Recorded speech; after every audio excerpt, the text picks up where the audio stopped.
Hey guys, welcome back to the channel.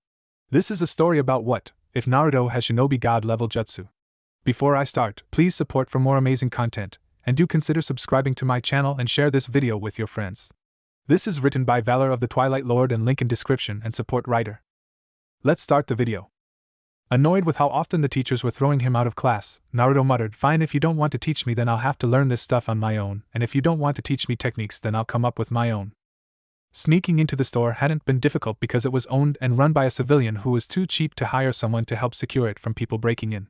There were a large number of people in the village who could just get around any traps that he put up anyway. Even with his sneaking into the store, Naruto wasn't truly a thief because he planned to pay for all of the books and things that he took.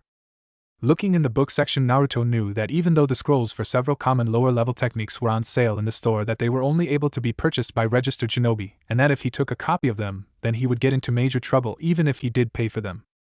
Sticking to the section of shinobi books that were available to civilians, Naruto packed up a whole set of the books that were required for the first year of the academy, as well as several of the books that were on their optional list.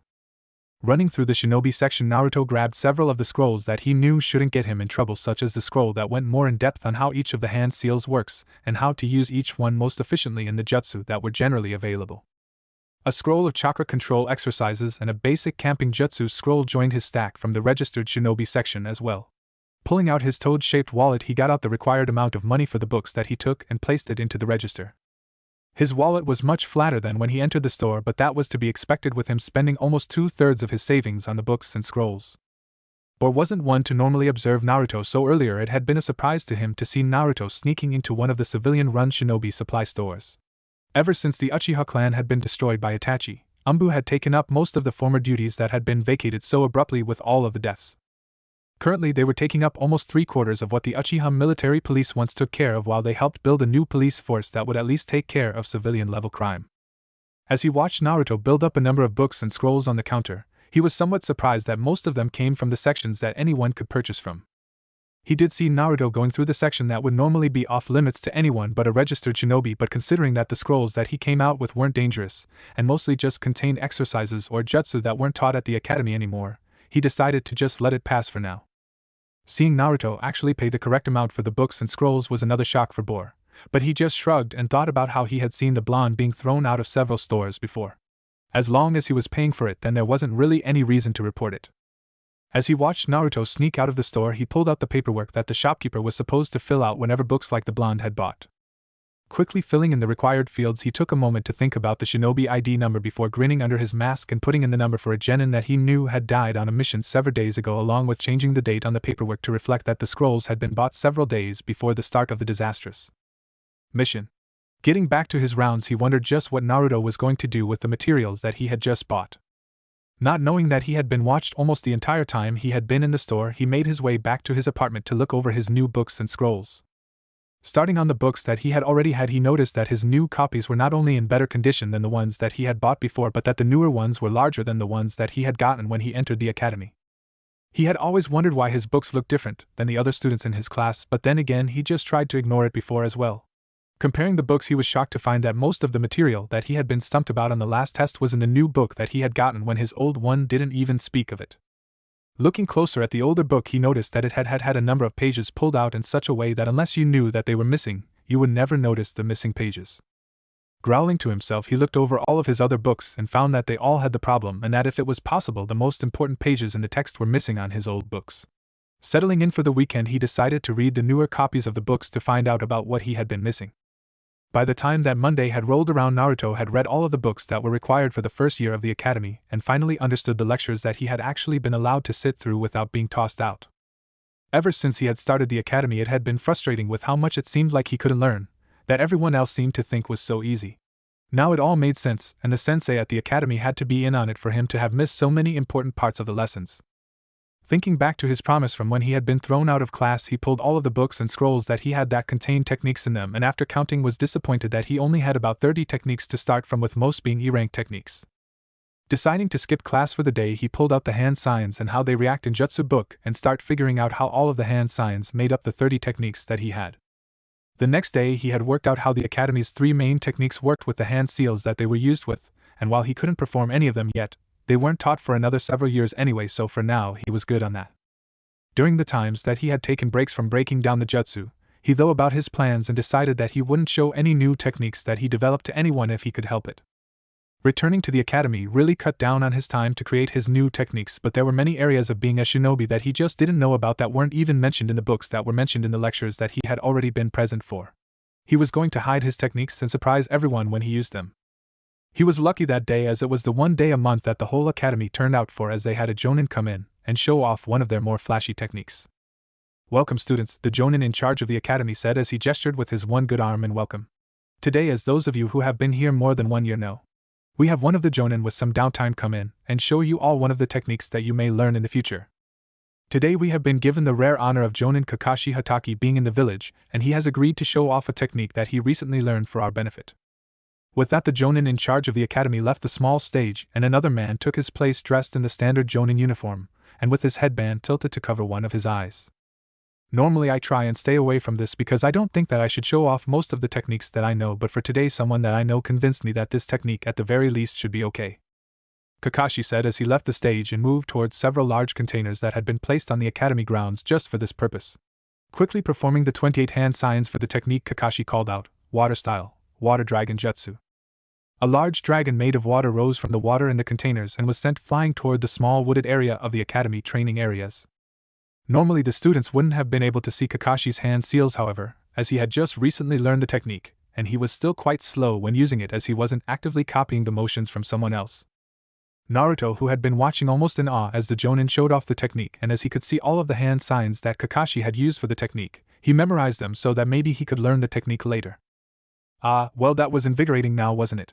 Kakashi said as he finished the technique and bowed to the class before disappearing in a whirl of leaves without a hand sign. "Now I know that Kakashi has already left, but if you would, could you give him a round of applause for that wonderful demonstration?" the headmaster of the academy said as he retook the stage. There was a thunderous sound as all of the students started clapping, while every one of them had visions of them using the technique in the future. When Naruto got home that night to his apartment that night, he wrote down every that he had seen about the water style, water dragon jutsu, and started breaking it down the same way that he had the main academy 3, and after 3 hours of work he had the technique broken down, but the results weren't what he had thought that they would be. Unless he was missing something, the technique shouldn't have worked at all because there wasn't anything to tie it to the water that he had used in the technique. Deciding that maybe there were things that he didn't know about the jutsu yet, he set to work breaking down some more of the techniques that he had so that when the time came he would be able to pull them off easier, and yet again there seemed to be things that didn't make sense in the techniques. The following 2 weeks until the end of the semester were almost the same as the sensei of the various classes started getting the students ready for their first 2-month break between classes. This had been implemented by the council after the Second Great Shinobi War so that the clans could give their younger members who were in the academy special training in their clan techniques. The break also gave the students without clans with a 2-month break to train in whatever they wanted. Students who weren't in clans could also add their name to a list that would be posted up for active chunin and jonin to choose if they wished to personally teach any of the students for their break. Unless the ninja in question liked the academy student for whatever reason, or if they were very skilled in the same areas as the ninja, most of the time these students would not receive any training. Turning in his application with the rest of the students, Naruto left the classroom to get started on the various exercises that they had been assigned for the break. Just before he left the building, he thought of a question to ask the teacher and turned to head back to the classroom, which he found empty. Turning to leave again, he saw a crumpled piece of paper. Taking the paper and flattening it, he was shocked to find out that it was his application for further training over the break. Walking home sort of dejected from the way that his teacher had acted toward him, he decided to start researching into the jutsu that he knew further over the break, as well as getting the next 2 years' worth of books that he would need for the academy, and learning their material in advance. He hoped that since he was getting up to the 3rd year texts that he could find out how to do the techniques as well as what it was that he was missing about the water dragon that he had seen. Sneaking back into the same store as last time, he quickly gathered the books for the next 2 years at the academy, which thankfully weren't in nearly as great a supply as the books for the first year were, because several of the books for the first year would be reused for the further years at the academy. Going back to the registered shinobi section, he searched the titles for any that would explain just why he couldn't break down some of the techniques while others he could understand easily. He wasn't having very much luck until he came across a scroll that was entitled The Elements of Chakra and How They Affect Hand Seals, which seemed to be an addition to the book that he had found earlier. Searching more deeply, he found a scroll hidden at the back of a shelf that was titled Technique Types and How They Are Different from One Another. Again searching the area, he found a large book entitled Famous Techniques from Around the Shinobi Nations and How to Know Them When You See Them. Taking these 3 scrolls back up to the front of the store, he started figuring out what all of the books would cost him, when he noticed that the second scroll that he had found wasn't listed on the price sheet that he had, and that it wasn't listed as being available in the shop at all. Paying for the books that he could find the price, he debated with himself for a while before he took the scroll that he couldn't find the price for with him as well, which wiped his savings down to almost nothing.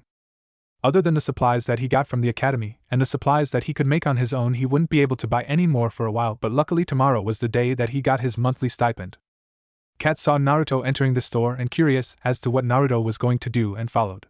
Seeing Naruto gathering the books for the next 2 years at the academy, he was getting ready to show himself and arrest Naruto for stealing, but wanted to wait until he actually had proof that he was stealing, so he waited. Seeing the 4 items from the shinobi section, he wondered just what Naruto wanted with them. As he saw Naruto pull out his toad wallet and pay the correct amount for all of the scrolls and books except for one from the shinobi section, he relaxed because he had seen Naruto be thrown out of other stores before, and obviously it wasn't that he wasn't going to pay. He was getting the books for the correct price, and now that he thought about it, he remembered the last scroll was one that normally wasn't available in civilian shops, and that about 2 years ago a number of scrolls bound for one of the shinobi shops had been misdirected to this shop, and that supposedly the merchant who ran the shop had run out of them shortly after. Thinking back, he remembered that Naruto had found the scroll hidden in the shelf out of sight. Most likely the merchant didn't even know that the scroll was even there, and Naruto had made a lucky find. Deciding that as long as Naruto had paid, it wasn't theft, Kat left as soon as Naruto did and decided not to report it because while it wasn't looked well upon, Naruto had paid the correct amount for the things that he had taken, so there wasn't any harm in it. After much thought and planning that night, he decided that he would try and use what he had learned for at least several days by camping out on Training Ground 34, which was the academy's assigned training field because it was right behind the academy. Training Ground 34 was well known because civilians and academy students both used it, as well as foreign teams when the Leaf Village played host to the Chunin exams. During the academy break, it was normally uninhabited except for the areas around the edge and occasionally the several areas in it that held training equipment. As the 3rd largest training field in the Leaf Village, it was mainly used by the academy for their physical exercises and for their survival training exercises.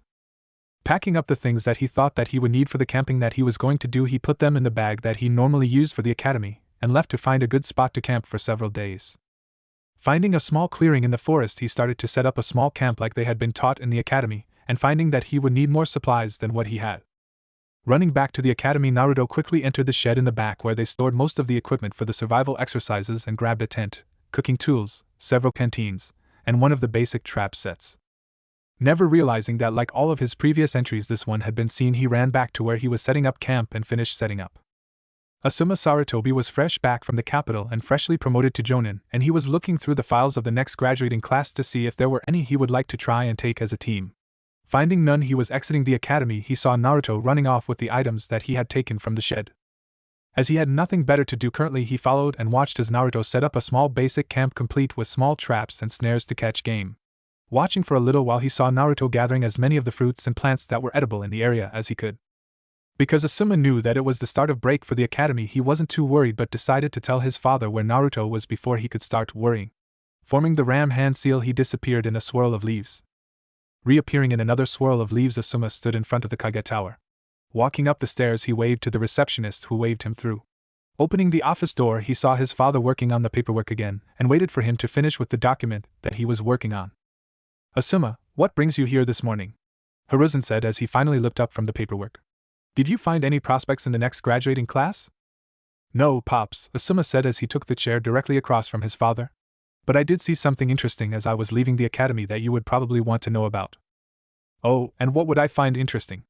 Hiruzen asked his son as he folded his hands back into the sleeves of his robes. "Naruto, taking some camping equipment from the storage shed behind the academy," Asuma said as he pulled out a cigarette and lit it with an almost neglect wave of his hand, activating a small fire technique. I also followed him back to his small campsite. He set up the camp correctly and then started gathering food from the area, so he may be planning to stay there for a while. Thoughts began to fly around in Hiruzen's head at an alarming rate as he quickly pulled out his crystal ball and said, "Show me where Naruto is camping." Giving directions to where Naruto was in the training ground, Asuma watched as the crystal ball lit up from within and slowly moved about until it zoomed in on the small clearing that Naruto was staying in. Idly the thought that no matter how many times he had seen it in action, his father's crystal ball technique would always interest him, because while at one point in time his father had tried to teach him how to perform it, he had never been able to pull it off. Zooming in on the small clearing, they saw that Naruto had gathered some wood and dug a small fire pit that had an amount of wood already set up in it ready to be lit. Across the clearing from his tent, Naruto had wrapped up the trunk of a tree and rope to use as a punching post, and was currently setting up traps in the nearby river to catch fish. Sighing, Hiruzen turned his gaze to his son and asked, "What do you think that he is doing there?" "With the way that most of the village treats him, he may just want to get away from it for a while," Asuma said as he took the dead cigarette from his lips and pulled a fresh one from the pack in his pocket. "With the way that he set up his camp, I think that he just wants to train for most of the break, so it might be best to just have one of your Umbu check up on him once every couple of days till he comes back to the village proper, because he has the first 3 years of the academy's books with him in that tent." It took Naruto the first 3 days of camping to figure out where he had been going wrong with his attempts at jutsu. In one of the third-year books it mentioned an exercise that consisted of moving chakra along the chakra network, and as it was referring back, Naruto assumed that it was referring to an exercise that they were meant to learn in the second year at the academy because he knew for a fact that it hadn't been taught in class so far. After a while of searching, he found the exercise and how it was supposed to work. To use jutsu, a ninja runs chakra around the body's chakra network and with the use of hand seals forms patterns from the chakra in its chakra network, also known as chakra coils. The more a ninja uses jutsu, the more that they adapt their body to the jutsu that they perform. Most higher-tier jutsu require much greater chakra releases than young ninjas' bodies can handle because along the chakra network are tenketsu or chakra points where chakra is released from the body, and as the ninja gradually works on bigger and bigger techniques, these points are gradually made wider and wider, allowing for larger and larger techniques. The same could be said for reserves, because by constantly using chakra and allowing the reserves to refill, a ninja will be increasing the amount of chakra available to them. However, there is a risk to this because at any given time the body only has a set limit to the amount of chakra that it has, even if this amount is constantly increasing due to training. Using too much chakra can have many negative impacts on the body and can lead to the ninja destroying their own body if they train too hard or use too much chakra. Running through the exercise, he found that it was much easier than the book said it would be, and that by the end of his first time doing it that he could already use the camping fire technique. The technique was designed to use minimal chakra because of sensors that could be searching for the user. In his books that were for the third year of the academy, Naruto had found out how to reduce the smoke from his fire as well as a number of wild plants that could be used to flavor his other food. After that first fire technique, he couldn't get any of his other techniques to work, not even another of the one that he had gotten to work. Several minutes into this, Naruto slapped his head as an idea occurred to him from what he had previously read. The exercise that had allowed him to perform the technique had written as part of the directions that it may take several iterations over several days to get the technique correct, and that while some of them may seem to work, the exercise was in fact forcing the body to activate the chakra network, and that some bodies were more resistant to this than others. In other words, some people would have an easy time activating the chakra network and others would have a harder time. How hard it was to activate chakra coils was completely dependent on the size of the reserve, because the larger the reserve of chakra, the harder it was to activate. 2 days of trying the exercise allowed him to hit what the scroll had said was a halfway point in activating his chakra coils. After that, he could perform most of the camping techniques, although apparently he massively overcharged the lightning one that was supposed to give light for reading. When he had done the technique, there had been a huge flash of light, and he had nearly blinded himself with it. It had taken nearly a whole week after that event that he was able to complete the exercise as it had been intended, with his whole chakra network active and able to be used. Learning all 30 of the academy level techniques didn't take very long after that, although he still did have trouble with about 4 of them. Henge, clones, and the 2 minor genjutsu that they taught in the academy were techniques that he just couldn't perform. Rereading through the techniques and their descriptions, he was surprised to find that the answer had been staring him in the face all afternoon. It had taken him a week and a half to complete the exercise that would allow him to use chakra normally, while the book had said that normally the exercise would be completed in 3 or 4 days at a maximum. That pointed to a very large chakra reserves, and one of the other books had said that the larger the reserve, the harder it would be to control the smaller jutsu, as well as almost all genjutsu, because they needed more control than power.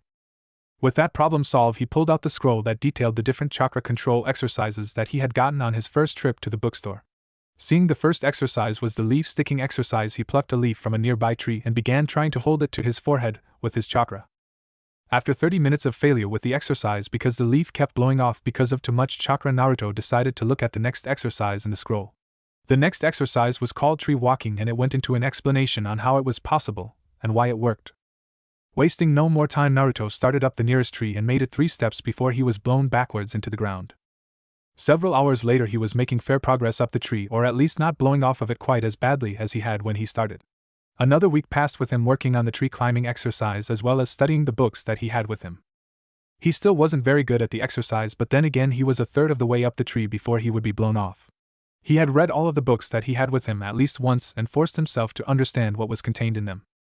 After the hand seal book and the elements of chakra books, he decided that with all of the differences that maybe he should try each hand seal combination and write what they did to his chakra so that when he went to create jutsu he could use the information that he learned now to make it easier.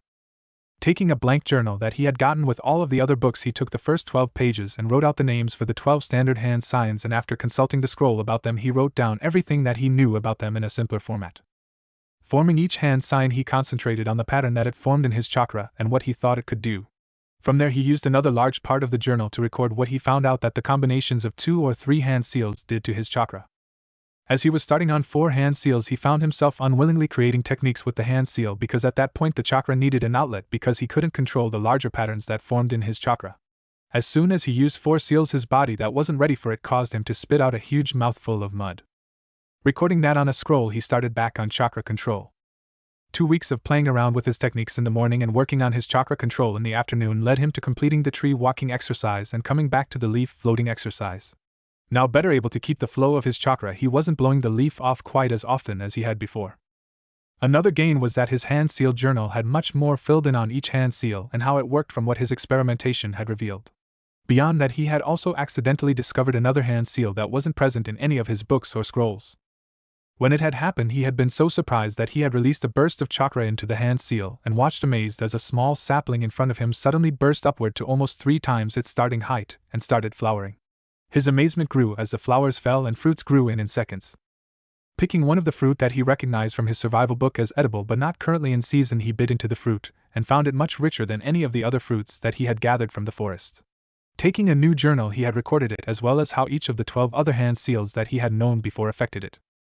The accidental discovery of that one hand seal set him off on trying his hands in every position that he could think of until he lost his concentration while holding his fingers in a cross-shaped seal. A burst of chakra flared through the seal, and with a large puff of smoke he was standing in front of 2 copies of himself with no idea of how he had done it. Writing down how he thought he had done it, he started to go back to trying random hand positions to see if he could find any more new seals when he felt slightly lightheaded and flopped back down to the ground and fell asleep from the chakra exhaustion that he had unknowingly caused himself. From deep within Naruto, the 9-tailed fox watched these events with some boredom. The fox knew that because of the technique that had been used to imprison him here, the death god had a hand upon his soul. As soon as Naruto died, he would be judged upon life that he had lived, so for the last 7 and some years he had spent waiting and only helping the boy's natural healing every once in a while.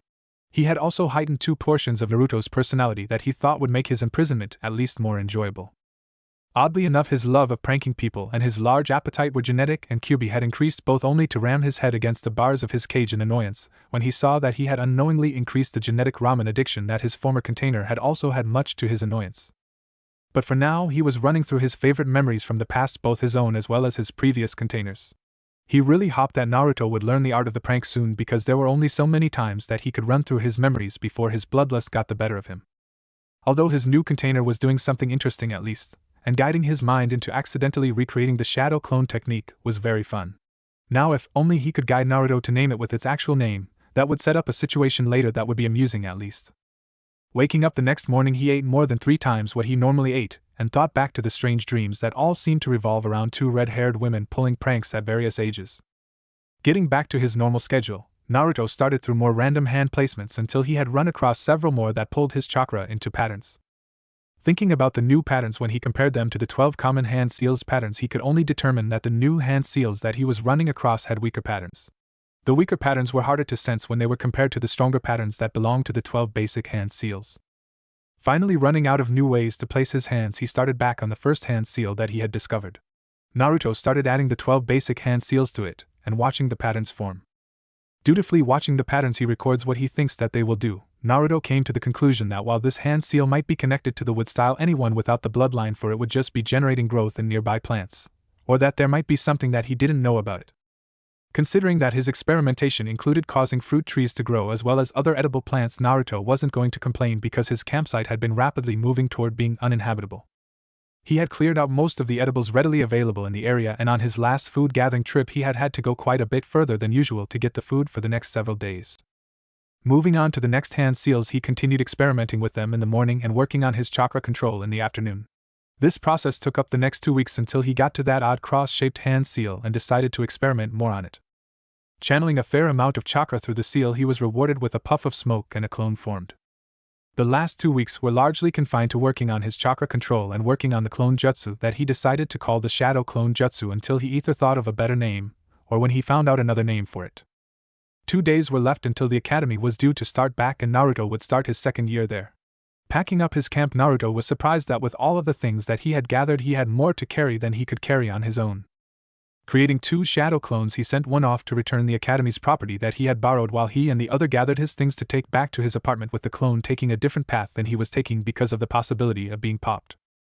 During his training with the clones he found out that whatever they learned he learned, as well as the fact that for all that they were solid and could use jutsu was a bonus, but the fact that they would dispel in one hit was somewhat annoying. On his way back to his apartment, Naruto received the memories of the clone that was returning the camping equipment.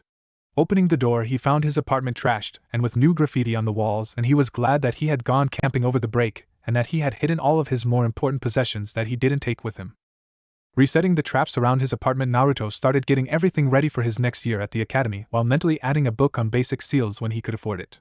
All of the time that he had left until the next year of the academy was used, and he was looking forward to another year at the academy. Stopping by the Hokage's office, Naruto was surprised when he was swept up into a hug by the old Hokage and asked if he had enjoyed his camping trip. While Naruto had been surprised that the old man had known that he had been camping, Naruto had enthusiastically replied that it had been the best time that he had had in a while, but that there wasn't any ramen. He also said that he couldn't wait for the academy to start back again because he had gotten so much stronger. Hiruzen smiled because it seemed that Naruto's light-hearted personality had come back much more quickly than he had thought.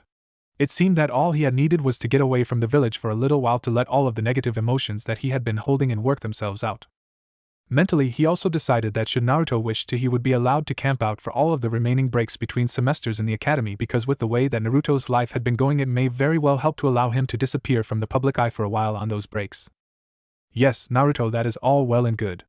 Hiruzen interrupted Naruto from his babbling, which had been going on for several minutes. However, next time that you want to go camping, tell me ahead of time and I'll arrange for you to use the equipment that you borrowed from the academy since the break began. I had to fill out quite a few pieces of paperwork because of your last stunt. Naruto scratched the back of his head sheepishly and said, "Sorry, old man, a lot of my plans for when I went camping this last time were spur of the moment kind of thing." "Not to worry, Naruto," Hiruzen said as he chuckled lightly. "I just had to fill out the requisition forms more quickly than I would have liked. Well, those in the appropriate setup permits for you to camp on that training field, so next time give me a week to sort out the paperwork if you decide to go camping again." "Thanks, old man," Naruto said in a loud voice as he thought about all of the paperwork he had caused the Hokage. "As I said, it was no problem, I just would have liked to have had more time to look over the paperwork," Hiruzen said to the grinning child. "Now why don't you go get a couple bowls of ramen on me?" Taking the ryo that Hiruzen had handed him, Naruto had disappeared out the door with a hastily yelled, "Thanks, old man." Seeing that Naruto was fully gone and that the door to his office was closed once again, causing the seals that littered all of the flat surfaces of the office once more become active, causing all of the sounds from the office to once more be shrouded in silence. Hiruzen laughed somewhat bitterly to himself as he looked at a portrait of the fourth Hokage on one of the walls and say, "He looks so much like you when you were younger, and yet he acts so much like Kushina that I'm amazed that none of the clan heads who knew you both have figured out that you were his parents. I don't know how good of an idea it is to let him disappear like that, but at this point it may be a good thing for a while, because while he was gone a lot of the rumors died down significantly. I don't know, but if he keeps laying low during the academy breaks and is seen moving around the village less often, more of the villagers may just let go of their hate of him." Sighing, Hiruzen turned back to the stack of paperwork on his desk and started filling out forms once again before idly stopping and saying aloud, "Too many memories, and too many regrets. I think that when I can finally turn over the hat again, I'm going to go on a long vacation, and then maybe I'll be able to look myself in the mirror again." Looking down at his hands, Hiruzen could barely see his own hands for all of the blood that he still pictured upon them. Memories of his younger and more confident days played within his mind as he thought for almost an hour on all of the things that he had done in his long life. After leaving the Hokage's office, Naruto had gone to Ichiraku Ramen and gotten 7 bowls of ramen beyond the 2 that the Hokage had paid for because of how long he had been camping and training. Returning to his apartment, he felt bloated because of all of the ramen that he had eaten and fell asleep almost as soon as he entered the apartment.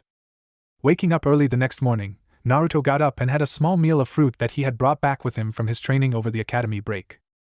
Walking out of his apartment, he made his way back to the store where he had gotten all of his books so far and once again broke in and started running through all of the titles that were in the normally available shelves and once again began building up a small stack of books on the counter in the front of the store. All 5 books on seals that were available to everyone made their way into the stack along with several more of the optional books for the academy now that he could afford them before he stopped while thinking that he had spent enough on books for this trip. Stopping at that thought, Naruto quickly hurried back over to the book section and got a dozen blank journals and added them to the stack before hastily figuring out how much all of the books and scrolls would cost him and put the correct amount into the cash register. Once again, Naruto never noticed that he had been followed the entire time that he had been inside the store. Bor had been very bored on his rounds around the Leaf Village and was almost relieved to once again see Naruto breaking into the same store that he had broken into several months earlier. Once again following him, he saw almost the same thing that he had seen months earlier, and once again saw Naruto pay for all of the books that he had placed on the counter. Looking over the list, he saw that none of the books really had any paperwork to go with them, and to sate his curiosity followed Naruto again. Dropping the books off at his apartment, Naruto made his way toward one of the few weapon shops that was run by one of the few people who didn't glare at him every chance that they got. Reaching the store, he stealthily snuck into the shop, not realizing that he had set off over half a dozen alarm seals on the way. Working his way around the shop, he picked up one of the basic weighted sets of kunai and one of the heavier sets before moving on to pulling out one of the starter sets that the shop normally sold to the students who were starting their second year in the academy. Looking over the items on the counter and thinking about how much money he had in his wallet, Naruto mentally nodded to himself for just barely staying under the amount that would still let him eat Ichiraku ramen at least once a week along with instant ramen at least once a day until he got his next stipend from the Hokage. Pulling out the correct amount from his wallet, Naruto put the money into the register and gathered the items on the counter and started to make his way toward the door when a hand appeared on his shoulder. Bor followed after Naruto and watched him drop the books off at his apartment, and was starting to get bored again until he saw Naruto once again setting out and attempting to sneak into the Demon Edge weapon shop. Knowing that the owner of the shop had the shop carefully set up with seals to prevent any thefts, Bor cautiously followed after Naruto, unknowingly setting off more alarms than Naruto had. Inside the shop, he saw the owner now awake and hidden in one of the corners of the shop, and knowing that Hideki was once an Umbu, used one of the universal Umbu sign languages, quickly explained what he thought Naruto was doing in his shop as well as why he was there. Seeing the store owner nod and start to move out of the shadows, Bor moved closer to the conversation so that he could hear what Hideki was going to say to Naruto. Hideki meanwhile had moved up behind Naruto silently, and genteelly laid his hand on Naruto's shoulder before asking in his best annoyed voice, "Why did you break into my shop at this time of morning when all you would have had to do was wait another couple of hours and been able to shop like everyone else?" Naruto, who hadn't known that he had been discovered until the hand hit his shoulder, suddenly found himself nearly jumping out of his skin when the hand hit his shoulder, and he was asked a question. Trying to hide his apprehension, Naruto almost didn't hear the question because of his internal panic, but managed to respond with, "Sorry, sir. But most of the time when I try buying anything like this, I'm thrown out of shops and glared at, so I was trying to get the supplies that I was going to need for the next year at the academy. I did pay for them if it helps any." The last bit was in the hopes that if he knew that Naruto had paid, then he would get out of a punishment for stealing. "I was watching almost since you entered the store, so yes, I know that you didn't steal anything," Hideki said as his face softened from the stern visage that it had initially taken in their encounter. "I think that I've seen you being thrown out of a couple stores before, so now that I think about it, it isn't surprising that you would do something like this. Don't worry about what those other stores might do or think of you, Naruto. Unlike them, I refuse to turn away a paying customer from our home, so you should have no worries about getting your weapons from here for the correct price." Seeing the shopkeeper's honest smile toward the end, Naruto couldn't help but grin, even as he was helped to pick up all of the packages that he had dropped without his noticing when he had been surprised by the shopkeeper. Naruto took his new weapons home soon after he had finished a discussion with the shopkeeper, who had introduced himself as Hideki Kozuki, about his thoughts on the weapons that had been required by the academy. In the end of the conversation, Hideki had added a scroll of sword stances and a bakken with adjustable weight seals onto the order for free because, as he said, "Kid, you get way more negative reactions in this village than you deserve, and those right there are my way of trying to make some of that up to you, but I expect that in a couple years that when you need a real blade that you will come to me." Going back to the academy led to much the same treatment as he had received the previous year, and the books that he had publicly bought had the same glaring missing sections as the ones from the previous years, so Naruto laboriously worked his way through the altered books as well as the non-altered books that he had secretly bought, and just answered the questions that were in his altered books correctly when he could have answered them all correctly easily. Every time he was kicked out of class, Naruto would go off and work on his own training, because usually when he had been kicked out of class he wouldn't be allowed back in for the rest of the day. On Saturdays he would show up for the weekly taijutsu regimen that the academy followed and be berated by the instructor for most of the class about how his form wasn't correct at all, while he praised a large number of the other students even if they had much less perfect forms than Naruto. The academy followed a very basic setup in that it ran almost mandatory classes starting at 8 in the morning, which ran until 1 in the afternoon, at which time it let out for an hour for lunch, which was followed by many optional lectures in the afternoon. Saturday afternoon and Sunday the academy was closed to give the teacher some time off. Other than the one taijutsu lesson on Saturday, all of the students were expected to practice and improve on their own.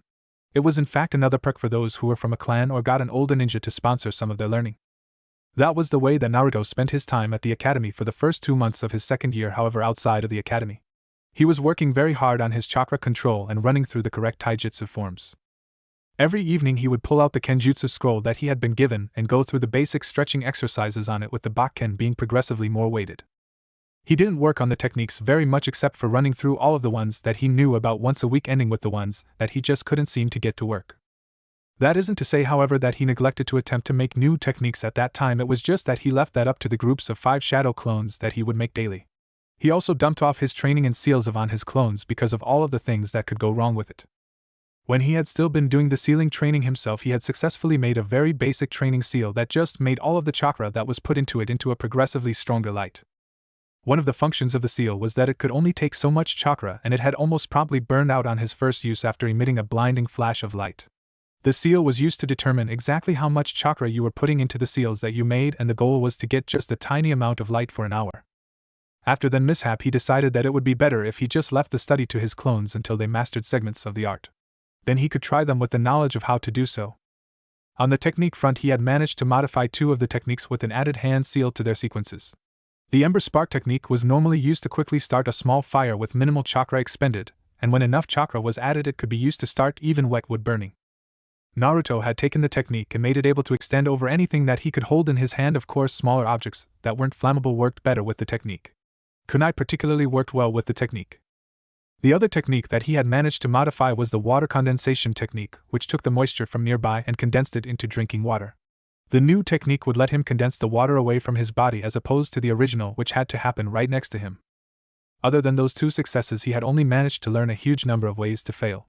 Some quite amusing failures later, and Naruto was brought back to all of the times that he had dreamed of the 2 red-headed women pranking people. Thinking about it for a while, he decided to start pranking all of the people that would throw him out of stores for no reason and other like events. Thinking about it more, he got a slight gleam in his eye as well as a vulpine grin stretching across his face as he thought about what he was going to do to his academy teachers. Several miles away from where Naruto was training for the day, a large number of people felt a huge shiver run down their spine, which only a few of the oldest ones recognized from their younger days when a certain red-headed Uzumaki would unleash her outrageous pranks on them. Most of them shuddered and thought about the only current person with the name Uzumaki in the village and mentally decided that if he took up the title that Kushina had once held, that it might be a good idea to get on his good side for a while to hopefully get out of any revenge pranks that he had to be planning. Not knowing that a vast majority of his lower priority targets were rushing to get out of the firing line, Naruto ran through a plan in his head that he knew would work and had the added benefit of using one of his failures at making techniques into something truly awe-inspiring. During his experimentation time, Naruto had only really had the 2 techniques that he had found any use for in combat conditions. Of course, creating water on command from the moisture in the air, and then using it for water techniques was one, and coating weapons in smoldering embers was the other. But during that time, he had also run into a few dozen semi-techniques that he couldn't find a combat use for. He had dutifully recorded them in a blank journal and promptly forgot about them. His first prank was going to involve one of the water modifications that he had come across when experimenting, which he called water style, paint gathering. As the name suggests, it gathers paint from the air like the original gathers water, or more accurately, it gathers water, and using the chakra mix changes the water's consistency to look like a heavy oil-based paint. It looked and felt like oil-based paint, however it was still really water and reacted to coming into contact with normal water by reverting into the water it formerly was. That had been the main reason that the technique had been scrapped. However, for Naruto's prank it would be perfect because after he was through you could just take a damp cloth and clean up easily. The next morning when the academy teachers showed up, their mouths fell open, and as one they turned toward the only student who was openly laughing at the sight of the academy coated in neon orange paint. Tick marks on their foreheads, they yelled in unison, "Uzumaki, detention." For the next several months, Naruto's training held steady as he improved in all of the areas that he was working on, somewhat steadily if slightly slower than he would have liked. The reason that he wasn't improving as fast as he would have liked was because of the fact that after he had read through the books on seals, he had decided that if people could do all of those things with seals, then if he managed to get far enough into the art, that he could use it to improve his other training. Also, oddly enough, as he worked his way through all of the publicly available books, he found that of all of the ninja arts, this one was one of the easiest for him to learn. One of the examples that was mentioned was the gravity seal that had been developed by the wife of the first Hokage. He hadn't seen an example of it, but it was one of the seals that he wanted to learn how to use to increase his training's effectiveness. Several of the simple seal examples that had been shown in the books that he had gotten had already duplicated while still missing several of the underlying theories. He learned them during the construction of the seals. Finally getting fed up with the lack of information on seals, he focused back on his other training and cut his sealing training back drastically because all of the seals that he could make were training seals that did work but didn't have very big effects, such as the seal that slowed the air that passed the seal. It was a good training seal, but there wasn't very much that could be done with it. Naruto was also very hesitant to experiment with sealing, unlike ninjutsu, because of the warnings written in the front of all of the sealing books that he had gotten his hands on. He only managed to discover one more thing before the short winter break. Unlike what some of his history books stated about some countries, Fire Country never really got snow or any of the other winter weather that Naruto had read about. His latest discovery, though, helped him immensely because he had discovered that the biggest problem that he had with most of the techniques that he couldn't get to work was that he had much larger chakra capacity than what the books said was normal for his age. By stringing together two of the hand seals that he had discovered along with the ram seal and the sheep seal, he could temporarily increase his chakra control. Of course, the set of hand seals would only help him with his control for about 5 minutes before his control would fall right back to where it was before. By performing the set of seals 4 times in a row, he managed to get the Academy clone technique to work but was almost exhausted afterwards. The books that he had gotten for the Academy only mentioned 2 exercises and recommended that those interested should ask their Academy instructor for more information or to purchase one of the books on the optional list that Naruto hadn't gotten yet. He had been saving since his last covert shopping trip and practicing his stealth since he had been caught on his last trip. He was idly planning his next nighttime shopping trip when a memory surfaced that he had completely forgotten about. The Leaf Village Public Library held copies of all of the books that were publicly on sale in the Leaf Village, as well as a large number that weren't available anymore.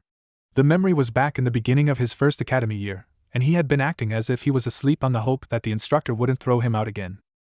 The instructor had recommended that they all purchase their own books, but that because it had a number of copies of books that were out of print, that it might be a good idea to check out their copies, because what with all of the revising as well as the rewritten sections of their current books, that if any of the subjects interested them to a great extent, that they should look into the books at the library to learn more on the subjects.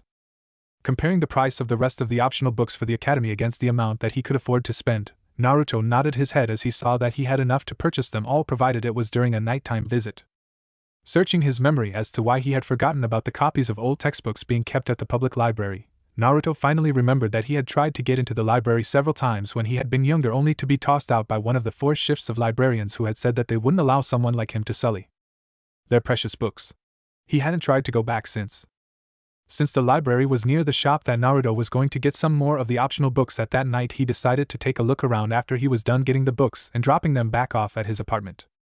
After once again sneaking into the same bookstore, Naruto gathered up the last of the books that were on the optional list of books for the Academy, as well as another dozen blank journals, and put the correct amount of Ryo for them into the register before quickly exiting the store. Unlike the previous times that he had entered the store in that manner, he wasn't observed because he luckily caught gaps in the patrol schedule for the night. That's not to say that he wasn't seen by passing Umbu on patrol, but rather that unlike before, they didn't see him sneak into the store. Dropping the books off at his apartment, Naruto got ready for a look around the library. Reaching the library was very simple because it was the public library and held no classified information at all. It was open from 7 in the morning until 9 in the evening because it saw most of its use from the civilian members of the village. There weren't even any defenses on the building because of the fact that it only held publicly available information and books. Sneaking in was easy as well with what shinobi training that he had. Immediately making his way toward the shinobi section of the library, Naruto started scanning the titles and mentally comparing them to the books that he already had, and found that there were a great many books that had been dropped from the Academy's syllabus over the time that the Academy had been open. Pulling a notebook from his pocket, Naruto started jotting down titles in the order that he wanted to read them. When he had a full page, he pulled down the first book on his list and started through it. The next week went smoothly because it was the short winter holiday that the Academy let out for every year. During the day, Naruto was continuing his previous schedule, except that he had added a 3-hour nap in the afternoon so that he was more awake on his trips to the library after it was closed. Every night, since the first, he would read 2 or 3 of the books from his list that he hadn't read yet, and copy any sections that he found interesting over to one of his blank journals. During that first week, he had filled up 3 of the books while reading. With the Academy starting again at the end of the week, though, Naruto had to change his schedule once again, and found that his training suffered because he was having to use the time he had for it to sleep so that he could sneak into the library to look through more books. Naruto even had to slow down on the pranks that he had been so coming to enjoy. With his new schedule, he only had time to plan and pull one prank every other week. On the upside of this was that he was ending up in detention less often and had a little more time than he thought he would have that he used to keep what skills he had in practice. It took just about the rest of the semester to finish off all of the books on his list that he wanted to read in the library. After he had finished the last one, he had looked over the titles again and made another list for when he got back from the camping trip that he had been planning for over the break after the success of the camping trip he had gone on the previous year. On the last week before the break, Naruto had gone to see the Hokage and had been told to see him after the academy let out for its summer break, and he would have all of the paperwork completed for Naruto to camp on one of the lesser-used training grounds. Finishing off the week had been very hard on Naruto because of his promise to himself that he wouldn't use anything except what he learned in the academy on the academy level tests until he had graduated and could show his true skill. Over the week he had also packed up all of the things that he thought that he might need on his camping trip and hidden the rest of the things that he wanted to keep in good condition in a hidden recess that he had secretly made in the ceiling of his apartment. He had very carefully made sure that the hidden area was water and fireproof because he didn't exactly trust some of the villagers not to try and burn his apartment down just to hurt him in any manner that they could. Leaving his pack on the table, Naruto made his way toward the Hokage's office. Entering the office, Naruto saw the Hokage sitting behind the desk with a huge stack of paperwork nearly hiding him from view. Looking up at the sound of the door opening, Hiruzen smiled as he saw Naruto and said, "Ah, Naruto, I was wondering when you would get here. I've arranged for you to be able to camp out on Training Ground 74. Because of where it is, not many of the ninja use it regularly. It is near the wall that surrounds the village, just behind and to the left of the Hokage monument. Now I know that you probably have arranged everything that you want train in while you're camping on the break, but I took the liberty to pack this scroll with some scrolls that might help your training, as well as including a set of chakra weights." Taking the scroll as well as the small map that the Hokage was offering him, Naruto got a fairly big grin on his face because he just got access to two of the seals that were interesting to him. Of course, the chakra weights could be the other type than he thought they were and have a weight seal on them instead of a gravity seal. Even if that was the case, he would still be able to study the seals because he would probably have to give the weights back at the end of the summer break. Sitting up in his cage, the Kyuubi finally left the state that it had been in for the past year when the seal had finally hit the point where it snapped back to its normal position. Kyuubi had learned a valuable lesson that day. The seal would only stretch so far, and it would absorb some of the chakra that would pass through it for any purpose he used it for. After it got enough chakra, it would unleash it back into the fox in as damaging a manner possible. Kyuubi hadn't been in this much pain since that damn ox had shot a Bujidama up his rear as a joke. Quickly sorting through all of the memories that he had access to, Kyuubi grinned at what Naruto had managed to accomplish while he had been asleep. Also, seeing Naruto remember some of the more pleasant memories that he dreamed about gave him the hope that if he ran through all his memories of Mito teaching Kushina sealing, that maybe Naruto would learn some of unique Uzumaki sealing style. If nothing else, it would be a good experiment to see if it would work. Setting up his tent in the small clearing in Training Ground 74, Naruto was looking around the clearing and mentally planning where he would set everything else up. Having two clones out and gathering up wood for when he was cooking, Naruto pulled out and started arranging the things that he had packed. Finished with setting up camp, Naruto pulled out the scroll that he had been given by the Hokage. Pulling out his sealing journal, he quickly copied over the storage seal and started mentally trying to pull its components apart, trying to figure out how it worked. Quickly creating another clone to contemplate the seal he was working on, Naruto started on one of his workout routines to see if he would have any inspiration on how it worked randomly, because he knew that he didn't know all of the theories behind how the seal worked. Working out how the storage seal worked ended up taking him almost 3 days, and he was still working on understanding it completely. He understood it well enough to duplicate it, however, and using the theories that he had discovered about it as well as what he already knew, he developed over 4 dozen seals that he thought should work but hadn't tested yet because of the warnings in the books he had on sealing. Finished with the storage seal for now, Naruto started on the weight seals and found that they were weight seals and not the gravity seals as he had hoped. The weight seal was more complex than the storage seal by far and took him almost 3 weeks to duplicate, with some of his failures producing rather funny effects when he had his clone test them. Of course, there were a number of effects that one would expect from a seal that manipulated the weight that it was on, such as the clone that had been dispelled when it had activated the seal and been drugged to the ground so fast it had dispelled while the seal had made a 5-foot across crater. Then there was the clone that had disappeared with the scrap of paper it had been practicing on when the seal had come out reversed to what it should have been and started producing a negative weight. All of the failures taught him about the weight seal though, so each one was useful in learning about the theories behind the seal. The scrolls that the Hokage sent along were useful in some cases, but he had copies of about half of them before the Hokage gave them to him. The scrolls that he didn't already have were the half a dozen books about chakra control and non-combat uses, about a dozen on history, and a very large one that contained every law that had ever been written in the Hidden Leaf Village. Of course, it didn't contain any of the S-class proclamations, but it did hold the active laws of the village. One of the laws in particular caught his eye in that it stated that any business that was within the Leaf Village couldn't deny service or charge larger prices to any registered shinobi. Of course, the law was written in more formal language and much longer, but that was what it boiled down to, and the law also applied to academy students. 1 month of his break was gone, and all of the training he had done had been on seals and his exercise routines. While it had advanced his study of the subject of sealing by many times where it had been, Naruto decided that it was time to get back to researching hand seals. He had learned how to use all of the techniques that were in his academy books and even gotten about a half a dozen combat-usable modifications available among the variations that he had tried. Of course, there were still the few techniques that he had seen, like the water dragon, that he still couldn't figure out because of a few things about the technique that he didn't know yet. Figuring out how to do all of the chakra control exercises as well as finding out why he couldn't use the water dragon took up another 2 weeks of his break, leaving him with just another 4 weeks left before he would have to head back to the Leaf Village. As it turned out, the reason that he couldn't figure out the water dragon was that it was used with elemental chakra that took care of about a quarter of the seals used to form it. Elemental chakra was, according to his books, about 5 times as hard to control as just normal chakra, but that every single high-level elemental technique used it instead of the regular chakra. Most C-ranked and below techniques could be used with normal chakra, however any higher, and they shifted to the elemental chakras. This didn't count the techniques that just required a huge amount of chakra being poured into the techniques. The rest of his break was spent working on learning to use elemental chakra as well as increasing his exercise routines. By looking over his books again, he had figured out that if he managed to put elemental chakra into things, then it would have varying results, and that because of the chakra papers that he had read about, it would be easiest to use leaves to try and mimic the results. With himself working on water element chakra, Naruto had a clone working on each element, and they would switch off every hour that they worked on the exercises. Walking back toward the Leaf Village on the second to last day of his break, Naruto couldn't help but smile at that he had learned over the break and his plans on how he wanted to use it in the next year. Walking back into the village, Naruto couldn't help but think over all that he knew on chakra control, and a sudden thought struck him. All of the control exercises that he knew about other than the starter exercises for the elemental chakras were either academy level or from the books that the Hokage had sent with him. The problem was that most of the exercises that he had just learned were set up for those that were Naruto's age and younger, and made to be game-like to get the student to learn how to correctly feel and draw their chakra.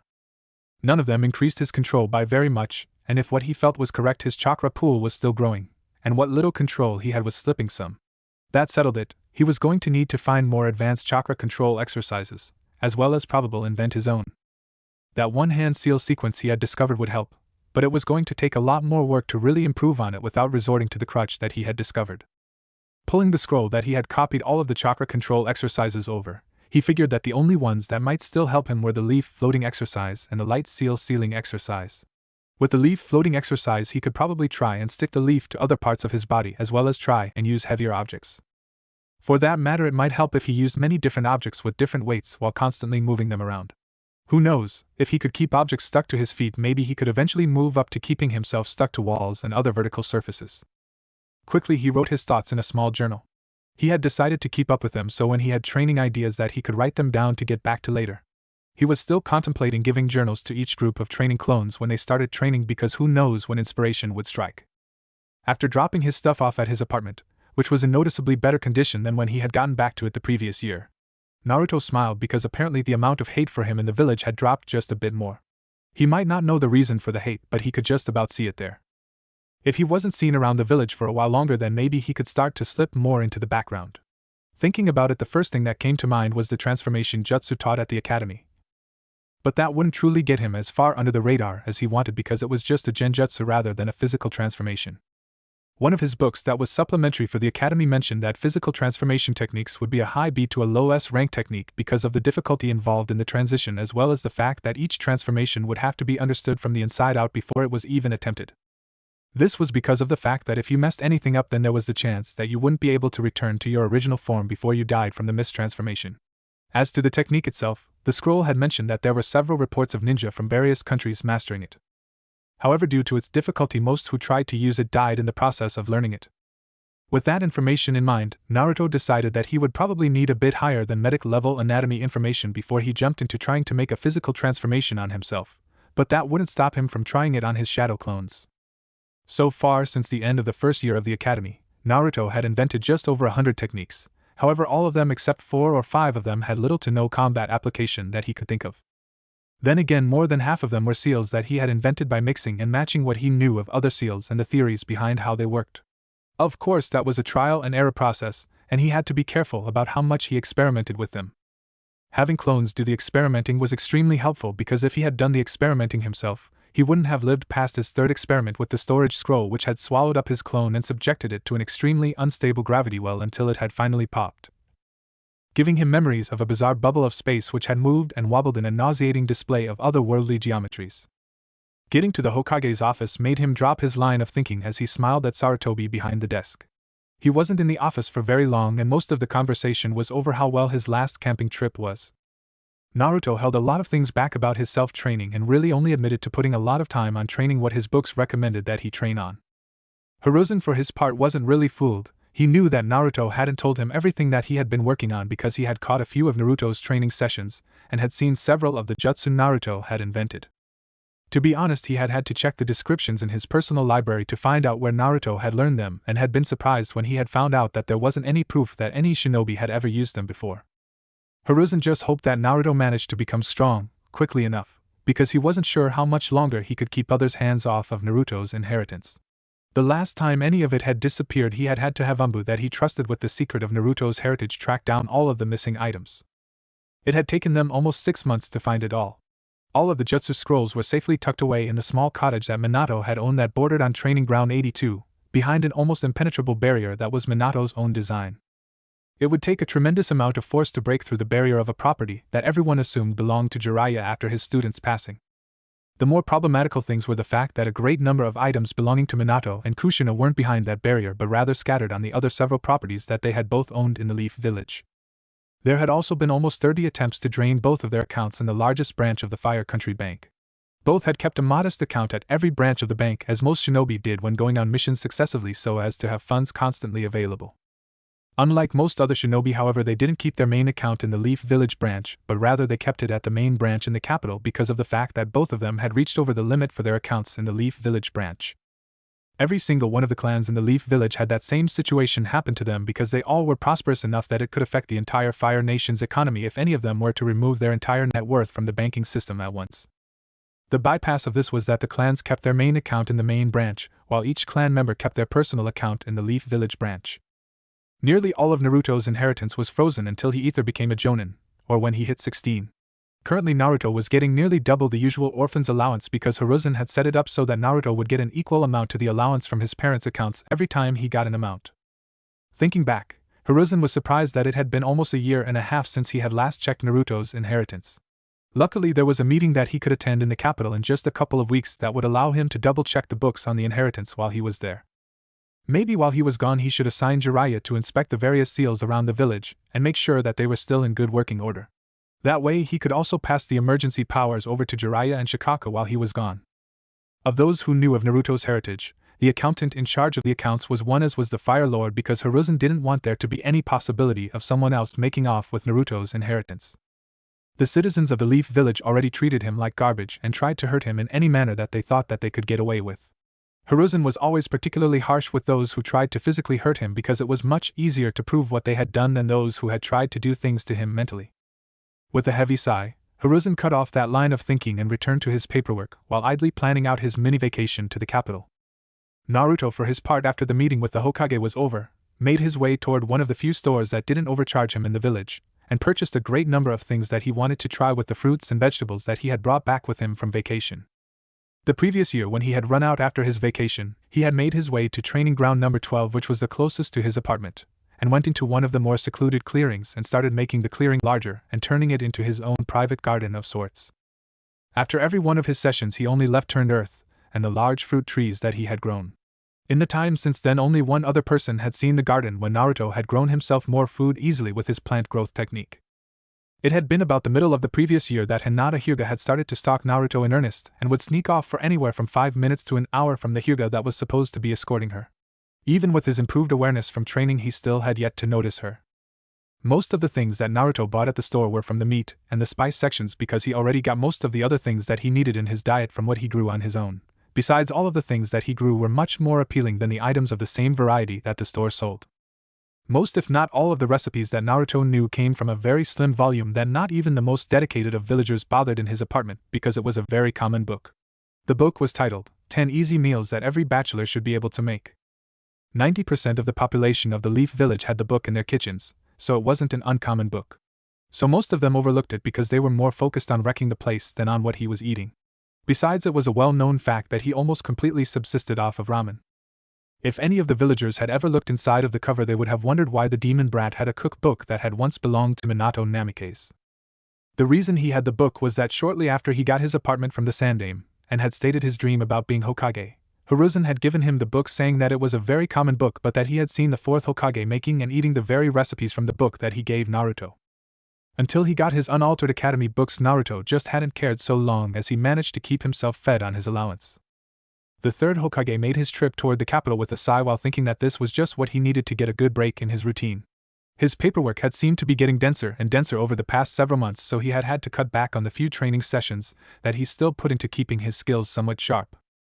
The last week had been spent either doing his paperwork or working with his umbu to find about 20 items that had mysteriously disappeared from one of the Namikaze estates.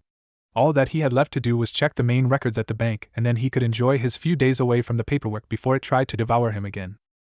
Hideki opened a small metal door in his office that he usually had hidden underneath his desk chair. Looking down the familiar stairs, he thought about how long it had been since he had opened his secret vault. Waving his hand over the wall, he channeled a fair amount of chakra into one of the seals on the wall. He grinned slightly as the long disused lighting seals flickered for a second before turning completely on. Walking down the stairs and looking at the vault door that stood in front of him made him smile again. Because only he and one other had ever truly known how large the room inside really was, because of the internal expansion seals allowing the room to be much larger on the inside than the outside.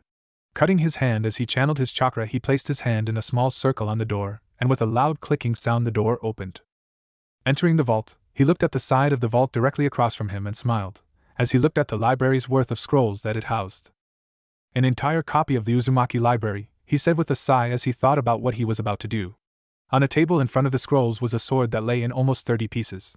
Looking over his greatest creation, he still felt proud that it had survived being used against the Kyuubi's claws during the Kyuubi attack.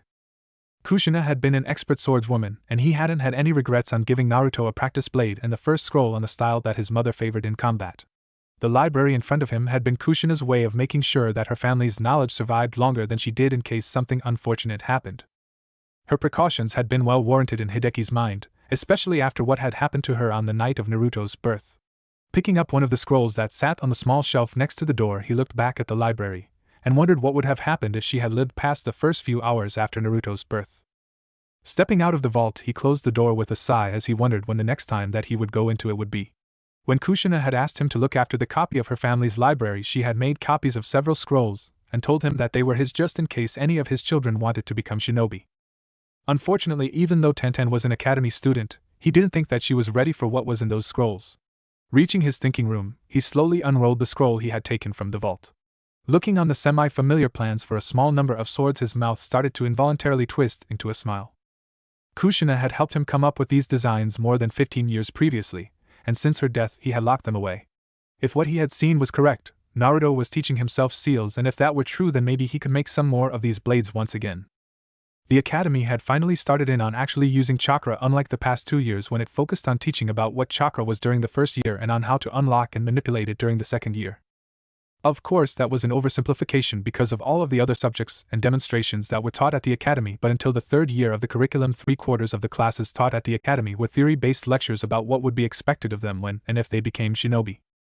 The final quarter was the stealth courses, which were optional so long as you went through all of them at least once, and the exercise times where they preformed basic strengthening exercise as well as working their way through the beginning forms of the basic academy taijutsu style.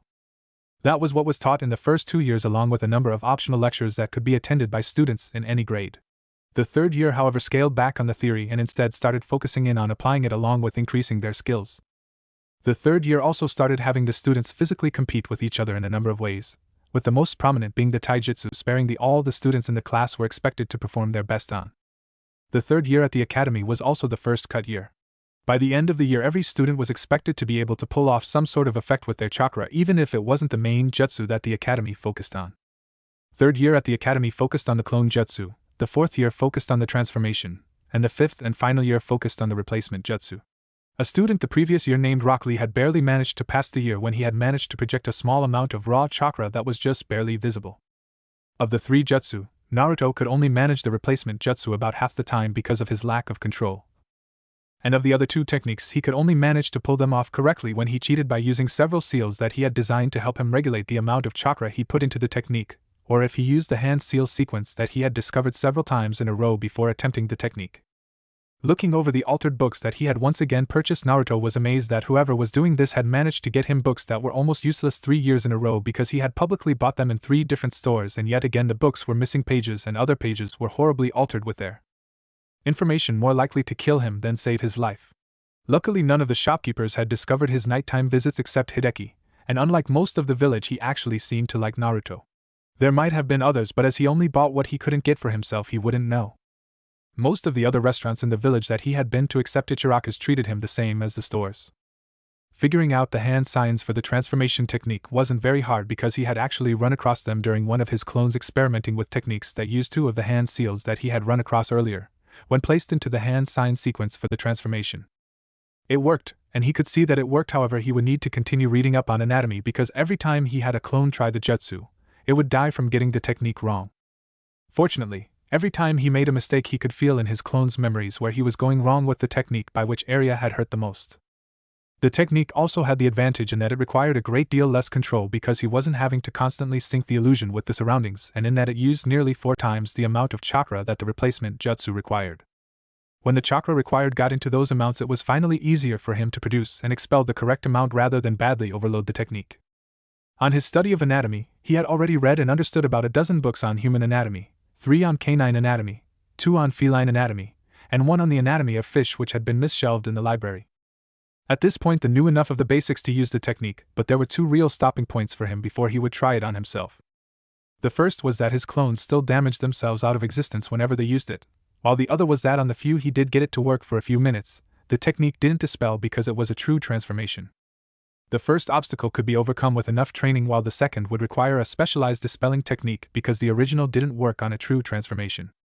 One of his other projects had had a breakthrough as well, but with just over 3 months left in the academy year before they let out for the next winter break, Naruto wasn't sure how much longer it would be before he managed to figure out the end product, but he had finally figured out another stable weight seal. This one would multiply gravity on an object based on how many times it was set for. But the problem was that if he put it on himself, it would try and rip all of his chakra out to multiply the gravity effect on him as many times as possible. Or at least that was what it did to the clones that he had tried it on. He managed to make it useful by applying it to a set of full body weights so that it would pull the correct effect on both him and the weights, but for what he wanted it for, it wasn't working right yet. He could use it while training as long as he wasn't actively using chakra, except to power the gravity effect. It did wonders for his physical training, and it did help some with his control training though. Research for the project though might just take priority over the true transformation that he was working on if he managed to make another breakthrough on it. Since he had started, he had managed to fill 7 of the journals that he had been writing his technique ideas in. He was also running low on scrolls that he was writing his completed techniques on.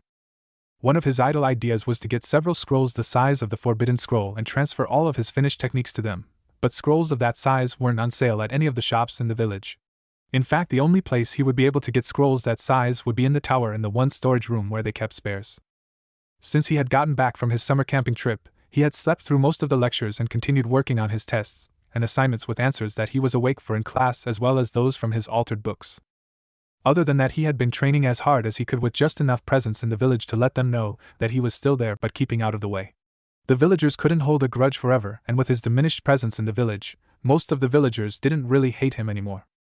They didn't like him, but without having to deal with seeing him all the time, as well as the positive rumors that the Hokage was spreading through the village. There were a large number of pranks that quite a lot of people wanted to lay at his feet, but they could never quite get proof that he was the one to pull them because whenever one was pulled, he was very visible in another part of the village. Just barely passing the academy, while part of the plan was starting to get annoying because he had made quite a few flashy techniques since he had figured out how the hand seals pulled his chakra into different patterns, but he hadn't shown them to anyone. Right now, he had several dozen scrolls with his own personal notes on how he had developed each and every seal and jutsu that he had come up with, even if most would only be support in the field at most. Even if most of the techniques he made turned out to be useless, he was still learning new things from every one of them, including his failures. Naruto's accelerated studies went on even as he did lackluster in class and bottomed out on the theory portions of the academy, and only showed that he did lots of exercises in the physical portions of the material. Often on the physical portion he had to force himself to fail it. In early November he perfected his physical transformation jutsu well enough that he was able to perfect one form with it. He could now transform into what he thought he would look like when he got older by about 10 years. Of course he knew that he got it very off from what he would probably really look like, but he had fun imagining what he would look like. After he got that part down, he had come to the hardest part for him, choosing what features to alter just enough so that no one would suspect him. His hair was the first major change. His transformation had brown hair. Changing the type of clothes he was wearing had come next, and he had picked a type of clothes that were common in the civilian portion of the village to better blend in. Getting rid of his whisker marks turned out to be almost impossible, so in the end he had just wound up moving them to the back of his head. With his disguise, he could walk around the village with no one the wiser. It took him almost another week to set up the paperwork for his transformation and get it discreetly filed into the system. He had almost gotten caught while he was doing this, but because of the person working in the office while he was forging records for his transformation was both bored beyond belief as well as completely swamped with routine paperwork, as well as just inattentive to the extra papers that he had allowed to be filed. With his adult identity settled, Naruto decided that it might be a good idea to up the available funds that he had to spare. Sure, his stash had been growing for over a year from his not buying anything from the village if he could avoid it, with the exception of ramen and the books for his shinobi career, but that wouldn't be nearly enough for the idea that he had. There were 4 main market areas in the Leaf Village, with each of them in one of the 4 cardinal directions from the center of the village. Both the western and southern markets were mainly imported goods as well as souvenirs from the village, because those were the sections of the village that most visitors were allowed unrestricted access to. The northern district was filled with shops that catered to the more wealthy among the village's inhabitants, as well as the more wealthy of the visitors. However, the visitors were almost always monitored while they were in this section. The eastern market, on the other hand, dealt with just about everyone else, and had all of the things that couldn't be found at the general stores all over the village. After setting up his permits and purchasing the rights to one of the empty stalls for 2 months, Naruto's extra funds were nearly depleted, and he had been just about to pick up some more blank scrolls and ink for his experiments as well. So if his plan didn't work, he would have to slow down his plans for the next month or so, as well as cut down on his ramen intake, because all of the ramen in his apartment would only go so far even if he was rationing it. Later in the night, after he had bought the rights to the small stand in the eastern market, Naruto was once again in the small field where he used the jutsu he had accidentally created almost 2 years before. He started to grow some of the more common fruits and vegetables that could be gotten around the Leaf Village seasonally, and carefully packing them into crates. The crates had rather amateurish ceiling arrays on them that were nearly identical to ones that he had seen in the northern market at a small fresh produce shop and memorized. The seals would slow down the time on anything inside the crate as long as it was sealed, and the seals were charged with chakra. Naruto's copy of the seals followed the same setup but wouldn't slow the time down nearly as much when the crates were sealed. Using clones under illusion transformations, he used a small cart to move the crates to the stall that he had rented. Setting up the stall took most of the morning after the clones had been given fake money and had run off while being heard discussing what they were going to do with it. Remembering the approximate prices that the shop in the northern market had on its produce, Naruto priced his produce at about half of the other store's price.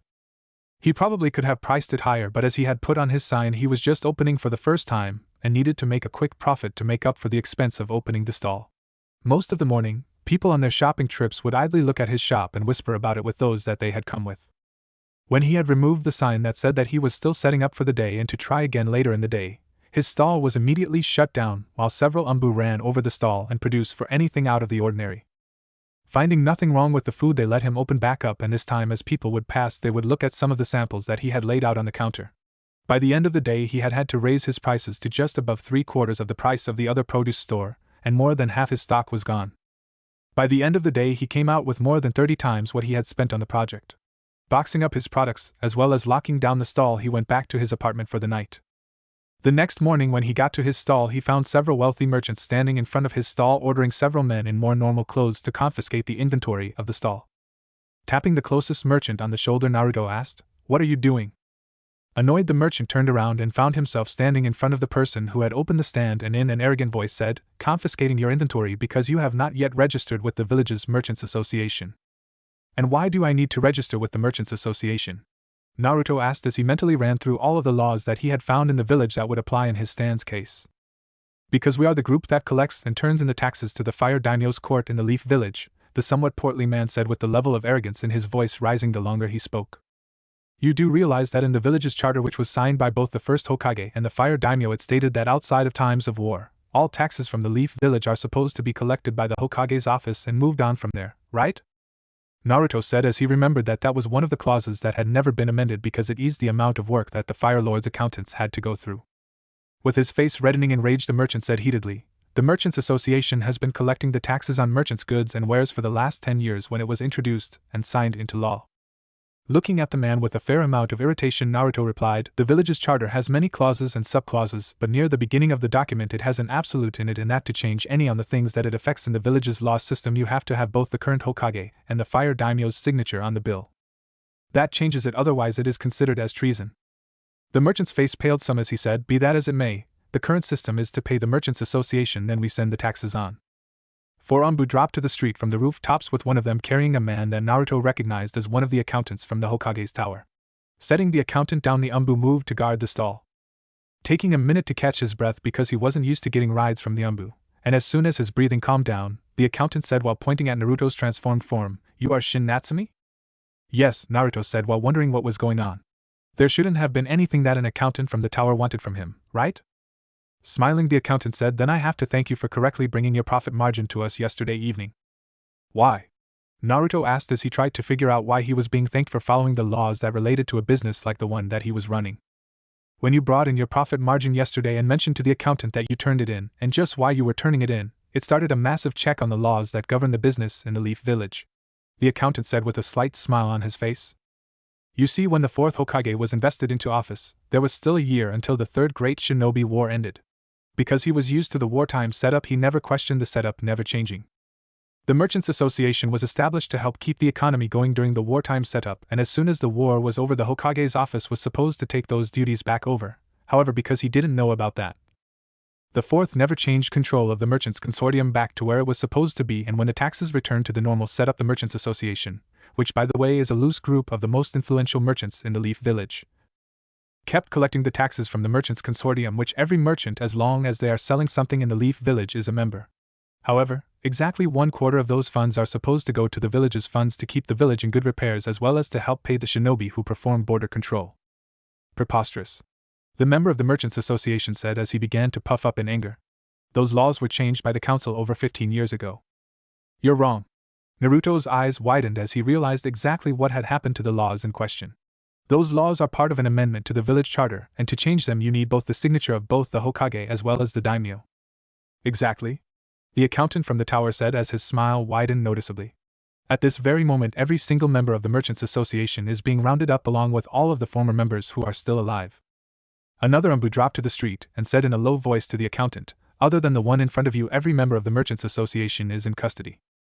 "Ah, good, go ahead and take him into custody as well. And after I make sure that Shin here is running his business correctly, I'll meet you back at the tower," the accountant said as one of the Anbu moved to comply with his orders.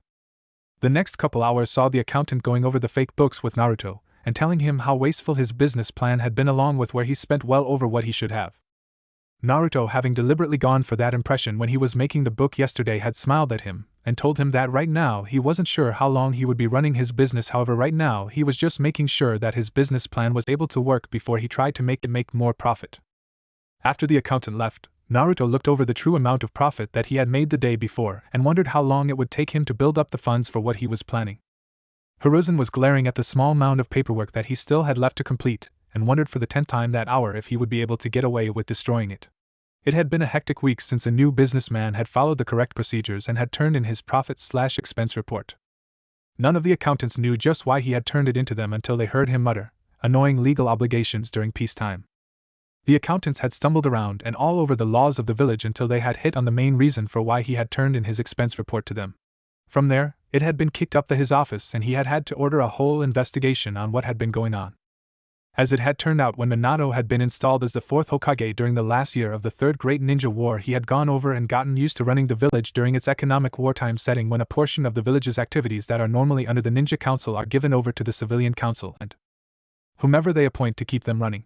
After it was discovered that the 4th Hokage had never changed the sections of the village back to ninja control, it sparked a search into just what laws and regulations had been sidestepped because they had never been changed from a wartime footing. Needless to say, a lot of economic upheaval was occurring in the village due to the rapid series of events that had occurred in the last week. On his little free time in the office in the last week, Hiruzen had spied on Naruto several times and had been shocked to learn that the merchant that had started the whole mess had been Naruto in the first place. Spying on him had reveled that he had figured out how to make a true transformation technique as well as a great many others with the help of shadow clones. Sneaking into his apartment and reading through several of his scrolls, Hiruzen had been surprised at some of the innovations that he had figured out in his quest to invent new jutsu. His accidental discovery of how to perform the shadow clone jutsu bothered him a bit, but on the whole it could defiantly be written off when he had seen the notation that had said that currently he could make over 800 clones last for a while when he was at full power. Considering the fact that the seal on his desk hadn't activated, it meant that he had done that on just his own chakra reserves. The seal was set to activate if Naruto had more than a certain amount of demonic chakra in his chakra system. The amount was set to roughly double what he had sitting in his system all of the time normally. In his youth, Hiruzen could make roughly 50 shadow clones that would last about 8 hours if they weren't doing anything chakra intensive, but Naruto could make at least 200 last that long while using chakra the whole time. With Naruto's normal chakra reserves being that massive at his current age, it would be impressive to see him in several years when he managed to learn several of the more flashy jutsu. It also explained his horrible chakra control considering how much time he and his clones spent on maintaining and building his control for only small gains in control from each one. If Naruto decided to go on another one of his summer camping trips, then he would make sure that he got another few chakra control exercises to help with his control. Hopefully, some Genin to Chunin exercises would help with his control and maybe work out some more techniques. Seeing how he had obtained his stock had been a revelation, and he had had to have Tenzo make sure he wasn't seeing what he thought he saw. What he saw Naruto doing looked so much like the wood-style bloodline, that for almost 24 hours he had thought that Naruto might have the bloodline until he had Tenzo verify it. What Naruto had done was similar to what the ninja in the Land of Snow did with the ice style. The snow ninja manipulated ice that already existed, while the ice style bloodline allowed its users to form ice out of nearby water. In Naruto's case, the plants he was growing were already there in seed form, and he was just speeding up their growth rate with his chakra, as opposed to growing plants from nothing with the wood bloodline. The 2 months that Naruto had rented the stall for had come to a close, much to Naruto's relief and to the disappointment of many of the Leaf Village's more normal residents. While it had been open, it had kept a steady stock of ingredients that were much cheaper than the other store that also carried them. While none of the things that Naruto had stocked were rare in the Leaf Village, they were normally seasonal items that only came in once or twice a year. The other store that carried them year-round was located in the northern section of the village, and catered to the more wealthy clients that could afford the costs of the storing of the ingredients. Because Naruto was essentially creating his stock when he ran low with his plant growth technique, he didn't have to worry so much about storing the items until they were bought like the other store did. Naruto also, when he located his stall in the eastern market of the village, wound up catering to the more middle-income members of the village, and while he still charged about a quarter of the price more than when the ingredients were in season and flooding the markets, he was still charging much less than the other store did at the best of times. Naruto's stock at his stall was sold out so fast that he had had to refill almost all of his stock every night, and even then he had run out of some things every day. He had made so much profit from the stall that he was checking into buying a property in the eastern market more permanently. His profit margin was high enough that he could buy the property outright, and even afford to pay someone to run the shop full-time without it cutting into his training time like it had been for the last 2 months. He had made a huge amounts of pure profit, but it had severely cut into the time that he could train. Most of the school days that there wasn't sparring, he would send in a shadow clone into the academy, and on the days that there was sparring he would have a shadow clone mind the stall. But he was always very nervous about having a shadow clone manage the stall because there had been a fair number of times that the shadow clone had nearly popped while it had been minding the stall and had had to pull out another crate from that day's inventory. With an actual shop of his own, he would be able to hire on someone else to take care of the shop and just have to deliver inventory as needed. After Naruto took 2 days off of his self-training after his stall finished doing business, he started back to training himself and was making a fair bit of progress. While he had only had his shadow clones working on creating and modifying techniques and seals, he had also been writing down ideas for him to practice when his stall shut down. It took another month before Naruto was able to purchase a small shop in the eastern market of the village and get the paperwork filled out for his ownership, as well as be issued the necessary permits to run his shop now that he had a more stable location of business. After the purchase of the shop, he still had more than 3/4 of the profits from the first 2 months and decided to look around the village for other things that he could buy. To his shock, he found that his apartment complex was on the market for much less than he would have thought because of its size. In fact, as he checked, there were almost half of the buildings in the same neighborhood as his apartment building on the market for significantly less than the buildings in other parts of the village. Buying 4 of the buildings in the same neighborhood of his apartment complex along with his apartment complex knocked him down to 1/4 of what he started with. But as he no longer needed to pay rent, he figured that it should even out eventually. The other 4 buildings that he bought consisted of 2 more apartment complexes, 1 bar that had gone out of business, and 1 larger family house. Naruto had wanted to buy more buildings but felt that he should wait until he had built up more funds first, as he needed to keep on top of the utilities for the buildings that he now owned. Routing all of the mail and rent payments to the now empty manager's room in the building that Naruto had his apartment in was rather easy for some reason that Naruto couldn't figure out, but he wasn't going to question a good thing. Most of the general repairs that he was now responsible for in the buildings was now done by shadow clones at night, after he had transformed them into other forms. His true transformation jutsu now had 5 base forms that he could modify on the fly with different hair and eye colors, along with him affecting different strides and mannerisms, allowed him to keep his clones inconspicuous. Hiruzen could only stare in shock as Tenzo, or Tiger as his Umbu codename was, gave him the report on just what Naruto had been up to over the last 2 months since he had caused a major upheaval in the economy of the Leaf Village. If the amount of profits that Tenzo was reporting were true, then Naruto had made almost as much as 5 S-class missions paid out in a month, when most ninja that could take S-class missions only took 1 or 2 a year because of the mental and death toll aspects of the missions. Hearing just what Naruto had bought with his money had him laughing at the sheer impossibility of what the former owners of the buildings had done. They hadn't wanted to own buildings in the same area that Naruto lived and had put up the buildings at lower than market values, just so that they could buy buildings in other parts of the village to set up their businesses again without the stigma of being near Naruto's apartment. The ironic thing was that they had sold the buildings to Naruto in the first place. Although just what Naruto was going to do with a rundown bar, 3 apartment complexes, and 1 medium-sized family home was truly the question. And if what Tenzo had heard was correct, then Naruto planned on buying more buildings in the village. On the other hand, with Naruto buying those buildings and keeping them well maintained and kept the paperwork on them up, then it would at least take a small cut into the amount of paperwork that crossed his desk every day. More than half of the paperwork that crossed his desk was incorrectly filled out reports that needed his signature to have the offender issued a warning that they need to redo parts of their paperwork. Besides, maybe with these businesses on his hands he wouldn't cause any more trouble like he had 2 months ago. More than half of the Merchants Association had been stripped of their possessions entirely, while the other half had to pay off huge debts to the village coffers because of the stolen and misappropriated funds. In fact, the daimyo had been very displeased with the merchants that had been in charge of the association when the Third Shinobi War had ended, and had ordered their deaths as an example to any others who had thought that stealing from him and the funds that he chose to supply the Leaf Village with. Getting one of the younger villagers that didn't glare at him every time that he saw him to run the shop that Naruto had purchased was almost ridiculously easy. All that he had to do was find out what his job at the time had paid and give him just a little bit more each paycheck. His previous job had been stocking shelves at one of the larger stores that specialized in having just about everything available but mostly carried things that everyone needed consistently. With Naruto's shop, it only carried various produce, and the only stocking that he had to do was pull empty crates off of an area and move them to the back room and open another of the crates in the area. As Naruto had his shadow clones do the restocking every night, and the villager only had to move empty crates to the back room, the villager thought that he was getting a much better end of the deal. As Naruto only had to assign a dozen shadow clones to restock the shop every night, and another dozen every week or so to every apartment building, his schedule opened up immensely. He had been able to get in a huge amount of training in comparison to the 2 months that he had run his business himself. His profits weren't coming in nearly as fast as they had been, but considering that he actually had a person other than himself on his payroll did take up some of his profit, but not nearly so much as he would have thought. Part of the training that he was working on was modifying the basic wind chakra exercise that he had found, to learn how to carve good furniture in his attempt to refurnish the bar that he had bought. It had been closed after a bar fight between 3 jonin, and the owner couldn't pay to have the building and furniture fixed. The previous owner had sold off all of the alcohol that he had left in stock and used the funds to repair the building and then sold it. Naruto had in fact been lucky to purchase it when he had, because with it mostly fixed then another bar owner could move in and open up a second location or have a backup location in case their bar suffered similar damages.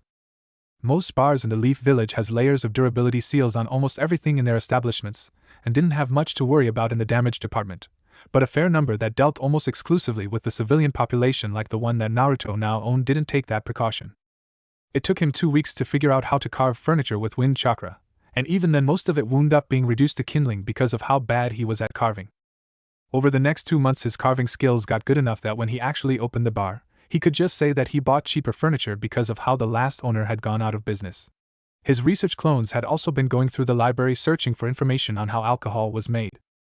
While he got some basic ways to make different types of alcohol, they were really basic and didn't have anywhere close to the taste that the bottles that he had purchased to compare them to. Part of that he guessed was because of the fact that the bottles that he had made hadn't been aged, but he was working on that with one of his sealing failures. The failure that he was working on had caused most of his clones to age themselves out of existence within a second, and when used on a piece of metal in water had caused it to rust out of existence within a minute. So far he had been working on making the aging effect far less pronounced, but he had thought that it might be useful in its unaltered form against ninja when he became one, so it wasn't on his failure list except in that it wasn't even close to what he had been trying to make. Right now he didn't really have any way to make the seal stop except by running out of energy, and even with the least amount that he fed the seal it still would run about a half an hour, which was admittedly better than the hour and a half it had started at. In the end it took another month for him to figure out how to set up the seal to age the sake appropriately for sale without aging the bottle into dust. Still, some of the sake that he had made was extremely potent, while his later experiments were much less potent. Because of his research into what the other bars served, he had also looked into cooking some basic meals to go with the alcohol that he had made. He had also started looking into other types of alcohol that he could try and make and had begun experimenting with various fruits and berries that he could get his hands on. As he could make over 1,000 clones last about 8 hours now, he had plenty of clones that were free to experiment on whatever they liked. This led to about 500 of his clones working on his ninja training, and the other 500 working on other things that interested him. With about 300 learning as much as they could about alcohol from experimenting with it, it led to some truly bizarre memories from the clones that had tested each type. When they made the alcohol, they made at least 4 bottles of each type, and stored them in the 4 basement floors under the bar that he had bought. There had only been 2, but when he had turned in the paperwork to get permits to build 2 more floors below, it had been approved much faster than he had thought it would be. Keeping the recipes to the alcohols that he had made in one of his spare larger scrolls also made sure that they were hard to duplicate. Storing the bottles by number was also a way that he kept them separated. The kinds that his tester clones liked had several dozen bottles made, while he never made more than the 3 extra bottles of the ones that he didn't like. He figured that once he opened his bar, then he could always make more of the ones that he didn't like if anyone who came in to buy them liked them. There were many different types of basic techniques that weren't truly a secret when making alcohol, so the clones that were making it would have things to experiment with for quite a while. He also had to learn how to make the bottles for the alcohol that he was making, and just like the furniture had been, he managed to get the bottles looking like they had been made by someone learning how to make bottles. The barrels of various size and wood also took time to make, but considering that he actually had a ton of clones that were working on learning how to make them, it went much faster than any would suspect. The remainder of the academy year went just as the previous one had, and again Naruto, with the information in the altered books that he had bought, just barely managed to pass. Unlike the previous year, however, this year actually had a high-level demonstration that he could attempt to figure out and learn how to perform. The previous year had had Asuma Sarutobi demonstrating his wind manipulation and cutting a target in half from almost 10 yards away when he channeled a tremendous amount of wind chakra into his chakra blades. Because of the fact that it was just basic manipulation taken to an extreme level, Naruto could learn it, but it would take some time to figure out, along with the fact that he couldn't use it without a blade that could channel his chakra. So he couldn't really learn the previous year's example because chakra blades were extremely expensive, as the materials that were used to make a good one had to be gathered from all across the elemental nations, and the different shinobi villages guarded their resources that made up the chakra metals extremely well. There was some trading that went on because of the fact that most of the villages wanted some of the materials that weren't native to their area, but each material was extremely expensive. On a related note, some clans across the elemental nations had come up with ways around using the expensive chakra metals. 3 of the 7 swordsmen of the Mist Village used swords that had been made by these clans. The sword that Tsubosumamochi used was one of these substitutions, and while it worked well in its setup, it still wasn't even half as good as a similar sword made entirely of chakra metal would have been. This year's demonstration, on the other hand, had been given by the Hokage himself, and he had shown off his Earth-style Great Mud Wall. The demonstration had also included 2 chunin and a jonin using the same jutsu just to show the differences between their mastery of the jutsu. The first 4 hand seals, Naruto recognized because they were one of the failures that he hadn't been able to make anything out of yet. Seeing the hand seals for the whole mud wall made it clear that he had been at once very close and very far from completing the technique. Just seeing 4 people use the same common defensive technique was somewhat enlightening, as it showed just how different their mastery of it was, along with the difference in their chakra reserves. The 2 chunin made walls that were about 6 feet tall and about 4 feet wide, while the jonin made a wall nearly twice that size. Hiruzen made a wall that was over 30 feet tall and 20 feet wide. The differences in their use of the jutsu might have also had something to do with the size that they made the wall, because they were showing off the size of the most commonly made the wall when they used it. Spying on Naruto's training had given Hiruzen the idea to do the demonstration at the academy this year, because he hadn't given a display of any of the jutsu that he had mastered in over 10 years. He had seen Naruto use the water dragon that Kakashi had demonstrated 2 years ago, but he had seen the frustration that seemed to come from the clones that were practicing it. Knowing that one of his jonin and 2 of his chunin who knew the jutsu were free on the demonstration day, he had asked them to help with the demonstration by showing the differences in the walls that they made. He hoped that by seeing that the same jutsu acting differently in the hands of different shinobi, then Naruto would figure out just why his water dragon was so much different than Kakashi's. His spying on Naruto's recent exploits also had him ordering Boar to get some of the bottles of sake that Naruto had made in bulk, and he had been surprised that it actually passed the poison tests that he had put it under.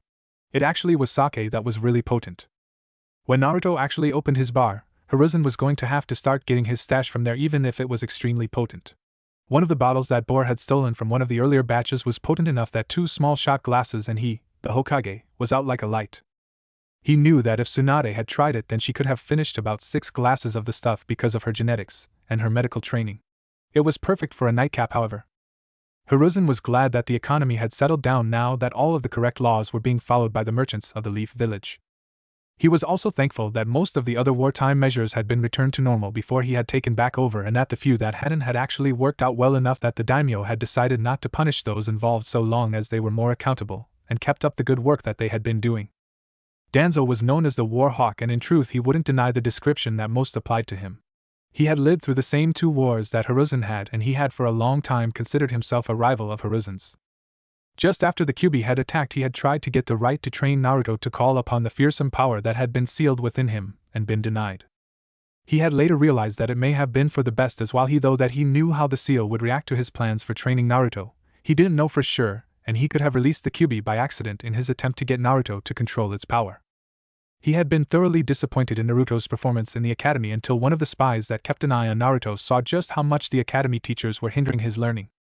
He had just decided that if it continued then he would have one of his agents that was part of the normal ninja forces give Naruto some tutoring during the academy breaks when his spies had heard Naruto's declaration toward the end of his first year in the academy. After he had heard that report, he had decided to wait a year to see just what Naruto would do with his declaration, and had been shocked at how far he had come. Knowing about how many shadow clones Naruto could make also stopped him from interfering, because right now he was working on making himself a powerful ninja, and already he had made techniques that Danzo would have, though impossible.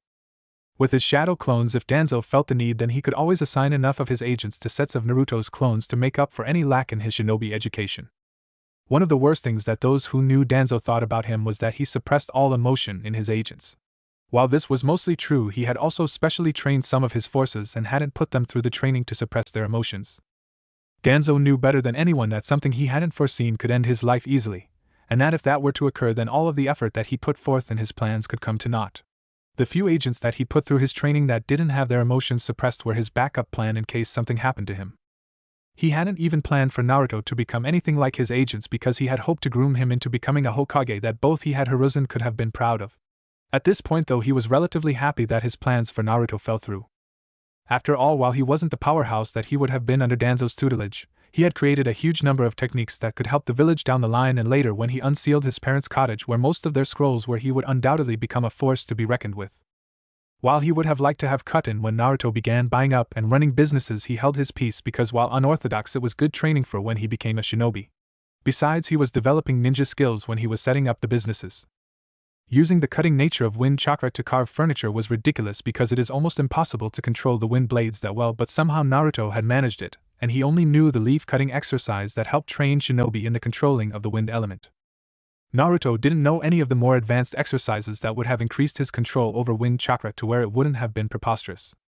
On another note, Hiruzen hadn't been the only one to get samples from the larger groupings of sake that Naruto had made, and as Hiruzen had, Danzo had determined that the stuff was perfect for when he couldn't push the memories of all of the blood that he had spilled in his day out of his mind so that he could sleep. Laying in a rather large stock of inventory for the store and moving it there was the first thing that Naruto worked on when it came closer end of his 3rd year at the academy, because he would only be brining in more stock every 2 weeks. He had already informed his employee that he would be making a bit of a trip to set up contracts with his suppliers, and that he would arrange for more inventory every other week. In truth, he would just come into the village every other week bringing in more inventory for the store with him. He would also do the general repairs on the apartment complexes when he was in the village. He thanked himself for having the foresight to wait to open the bar until after the break as he practiced cooking and filled out his stock so that he would have an appropriate amount of diversity in his inventory. So far on his experimental types of alcohol, he had only had to throw out 5 different types because they were poisonous. The second thing he had done was to tell the Hokage that he wanted to go camping again this year about a week ahead of time. The Hokage gave Naruto several scrolls that he thought would be useful to his training, with the comment that several of them were more chakra control exercises. This year he was told that he would get to use Training Ground number 75 as his camping spot. Training Ground 75 was rarely used because it was designed to be a place where high-level earth and water jutsu could be taught or learned without doing much damage to the environment. A little over half of the training ground was taken up by a fair-sized rock quarry and a good-sized lake, which was why so little damage was done to the surroundings. The trick was to aim the water jutsu toward the lake while aiming the earth jutsu into one of the walls on the quarry. Naruto already had a whole list of things that he wanted to accomplish on this summer training trip, and while he wasn't sure on where to start, he did know that by the time that he got back the large scroll that was covered in storage seals would be full of alcohol by the time that he got back. Thinking that it would probably help in almost all of the other areas of his training, Naruto started his training with chakra control with a huge number of clones assisting him. Another group of clones continued to experiment with cooking and making alcohol. The first 2 weeks passed fairly quickly, and by the end of them he could hold 7 different rocks on his body with just his chakra. He was having problems moving them, but he was defiantly better than when he had started and accidentally caused a rock to crack from the force of his chakra. He had also tried using chakra to walk up a tree, and while he was sure that it was possible, he hadn't gotten it quite yet. He wasn't quite sure about other people trying his cooking yet, but to him it tasted miles better than it had been. His alcohol had gotten more of the experiments that he wanted to get done out of the way, and while some had turned out well, others had turned out just plain nasty. His quick trip into the village to reload the inventory of his produce store was the longest section of his trip, as he and his clones refilled the stock of the store. Dropping off a dozen clones to clean the apartment buildings was also relatively easy. The next 2 weeks followed similarly, except that he finally pulled out the scrolls that the Hokage had given him this year. Seeing the tree walking exercise in one of the chakra control exercise scrolls was rather funny because he had already been trying to accomplish it. The other dozen exercises were all rather strange compared to the exercises that he had been given the previous year, but as he thought about it, some of them did seem to make more sense. Back when he had been practicing the elemental chakra starter exercises, they hadn't made much sense either. All of the exercises made sense now, but rarely had they made sense before he had done them, and even then he usually had to have a fair amount of clones practicing the exercises with him. Considering the number of clones that he could make and last for over 8 hours now while they were practicing with chakra, he would soon need more things to occupy his time, even with his soon-to-be-open bar. Also considering that he managed to make a couple dozen jutsu at least from each hobby that he had taken up so far, it would probably end up helping his shinobi career along later. When he got into the village for his visit on the second week, he was shocked to see that his shop had a sign that said that it was closed as the owner was out setting up new stock. Getting into the shop was easy, and looking through the books revealed reason that the shop was closed easily. About 3 days after he had refilled the stock room in the shop last time, one of the Akimichi had come in, and after taking a quick look around and bought samples of several of the items available. The next day he, along with several of his clansmen, had come to the shop and cleared out the shop of ingredients. The entry in the books also said that the Akimichi had said that they would be back in 4 to 5 weeks if the ingredients maintained their quality throughout the whole batch. Sending out some clones to arrange for extra to be brought into the shop, Naruto wondered if it would help if the Akimichi came back. Fortunately, everything else that he was doing in the village was going well, and he was finished in about 2 hours longer than he had been in the village the previous week. With half of his summer break gone and a little less than 4 weeks until the next year at the academy began, he was hoping to finish with all of the chakra control exercises that he had been given by the Hokage. Already his control was well ahead of where it had been, but he was still having trouble with it. The seal that had been in his books took almost a minute to burn out now, where it had burned out almost instantly before. One of his clones that had been researching seals also managed to make a more sturdy version that burned off extra chakra by forming a line of extra ink away from the seal. The more chakra that he used that the seal didn't need would make the line longer. The seal showed him just how much extra chakra he was using compared to the amount needed. One of his clones had also discovered how to build one of the advanced wind elemental techniques that his text had mentioned and given a description of. Wind release vacuum sphere was a very advanced wind technique, and according to one of his books only had 4 ninja on record that had ever used it with witnesses. 3 of those ninja had belonged to the Hidden Sand Village, while the 4th was Danzo Shimura of the Leaf Village. The vacuum sphere was unlike the other techniques in that instead of cutting or blowing, the air itself was being pushed away from an area in a bubble shape. Because it was a literal void in space, it had some interesting effects when Naruto had tested it. The book that he had found the information in also mentioned several related techniques that Danzo had created. Naruto decided to keep having his clones experiment with the vacuum sphere in the hopes of figuring out more vacuum jutsu, as well as possibly figuring out more jutsu that the chakra practices could apply to. One of his clones' experiments with part of the vacuum sphere led him to inventing the fire-style reclusion flames. The flames of the jutsu came out bright blue and couldn't burn anything but oxygen. At first the technique seems useless, but one of the seals that he had managed to create from getting a look at a much weaker barrier seal would allow only one element to pass it at any one time, and then only the element that it had been set to. So if he set it to only allow the fire element to pass, then he could launch the jutsu into the barrier and drastically reduce the oxygen inside the barrier. The clones that were working on figuring out different types of alcohol had moved on to trying to make wine, and were having a fun time failing, because every one of their failures had been turned into a bomb in the quarry. All of the failures had been poisonous so far, so Naruto had no hesitation in using them as explosives. Most other types of alcohol that he was experimenting with had turned out fairly well so far, and the few types that he had purchased samples of in the village to compare to the ones that he had made were helping him iron out some of the flaws in his brews. Only a couple types of the alcohols that he had samples for had been exceeded, and even then Naruto figured that he would have to wait until he opened his bar to see just how they stacked up in his eventual customers' eyes. He was still practicing his wood carving and several other hobbies that he had developed to save money on the restoration of the bar. Wood carving in particular had been added to the list of things for his clones to practice because of the house that he had bought in the village being empty. With it even lacking furniture and appliances, it would take some time to really make it livable. Recently it had occurred to Naruto that he had had a house that he had owned for over 4 months, and he had done nothing more than clean the dust out of it. Getting most of the basic furniture out of the way with his own carving skills would help cut down on the cost some, but unless he picked up a few more skills, there was just some of the things about the house that he couldn't fix. The electricity and water worked just fine to the house, even if they would both need to be looked over. All in all, if what Naruto figured was right, then with just a couple weeks worth of work, along with some new appliances, and he could start working on the security of the house and then move all of his more secretive things there if he didn't just move in himself outright. Naruto's third trip into the village was close to its predecessor in that his produce store had been bought out by the Akimichi again, and one of the showers in one of the apartment complexes had broken that afternoon, so he had to fix it for the tenant. Moving all of the things that he and his clones had made in the last week into their new places had taken more time than what his businesses had taken up, so if he continued making profits like he had been, then he should probably add a few more businesses to the ones that he already owned. Maybe if people liked his food at his bar, he would open his own restaurant next. There were quite a few types of business that he would have to look into in his spare time, and with the number of clones that he could make, he would have a fair bit of spare time. Maybe another one of the businesses that he should buy next was one of the still vacant animal farms on the western edge of the village. About half of the meats that were consumed by the Leaf Village were imported from around the Land of Fire in various forms, but the fair number of farms that were around the edge of the village and interspersed among the training fields were where some of the fresh produce, dairy products, and meat products that the village used came from. For example, all of the eggs used in the Leaf Village came from these farms, along with about 3/4 of the chicken meat. Beef, on the other hand, was imported heavily.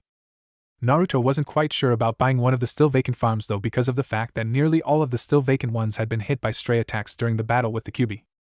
If he did buy one of the farms, then the first thing that he would have to do would be to figure out a way to purify the yokai ruminants that were still present in the area surrounding the farm that he bought, though, so he would have to shelf the thought until he figured out a way to do so. The last week and a half of his summer break was somewhat hectic because of Naruto trying to stuff as much training into his routine as possible, because soon he would be going back to the academy and having to hide most of his progress from everyone again. Naruto had been so preoccupied that with making sure that all of his training ideas got as done as his remaining time allowed, that he had to make a group of 10 shadow clones to go through all of his books and scrolls to reorganize them and help figure out what he had missed in his training. Naruto himself was working through as many of the taijutsu exercises as he could because it was one of the few things that his clones couldn't help him with. On the last day of the break, Naruto was packing up with the help of a couple dozen shadow clones and wondering just what the next year at the academy would bring, along with just what he would do about the security of the house that he had bought and planned to move all of his books and scrolls into. Hiruzen, who had been looking through his crystal ball, had been wondering something similar to Naruto, in that he wondered just what this year would bring after the surprises of the last year. Another thing that he had been wondering was why he hadn't ever thought of using the shadow clones to help with his paperwork. After he had seen what Naruto had done with his books and scrolls, Hiruzen had almost wanted to smack himself for not thinking of that sooner, but as they say, live and learn. On the off chance that the council had a problem with his new way of handling his paperwork, he had very carefully considered the matter before deciding that he would only ever have the clones put down denials onto the paperwork, and that he himself would still read through everything that he approved of. As it was, it should cut down about a third of the time that it took to do the paperwork every day. Maybe he could get in some more training sessions than he had been of late. Come to think of it, maybe he could even give Konohamaru a few private lessons in the staff for when he signed the monkey contract in a few years. Several hours passed as Hiruzen passed off his paperwork mostly to his clones, who sorted out denials from within it easily. Hiruzen, however, wasn't paying very much attention because he was reminiscing over the many years in his long life and remembering all of the mistakes that he had made during those years. Danzo was particularly pleased with Naruto's most recent camping trip, as Naruto had figured out how to replicate the vacuum sphere, which had been one of the jutsu that he would have taught Naruto if he had been training him. The impressive part had been that he had figured it out mostly on his own and was working on making more jutsu that would be similar to the vacuum sphere. Truly, Danzo knew that if it had been any of his other plans that had fallen through this far, they wouldn't have turned out so well in his opinion. Sometimes he wondered about how things could have gone differently if he had made different choices in life, but had always cut himself off from thinking them all the way through because he didn't want to deal with the repercussions he was sure that the answer would bring. If the general population knew of his actions over the past 30 years, then they would most likely view him on the same level that they viewed Orochimaru. But then there were the sheer number of attempts that he had prevented from starting that could have destroyed their home. Looking back, Danzo could even remember how he had become the way that he was currently. The night that had made him what he was also the night that had ended his shinobi career as well. The night that a stone ninja had killed his wife and son while taking his arm and making sure that he could never father any more children. Many people spoke about the way that he acted, but until they lost what he had lost, then they had no right to judge his actions. Hideki had spent the last week poring over the Uzumaki library for several books on seals that he could give to Naruto without the identifying information that would most likely get him in trouble with the council again. So far he had found 6 books that he could easily give to Naruto without having to worry about him finding information that he wasn't ready for yet.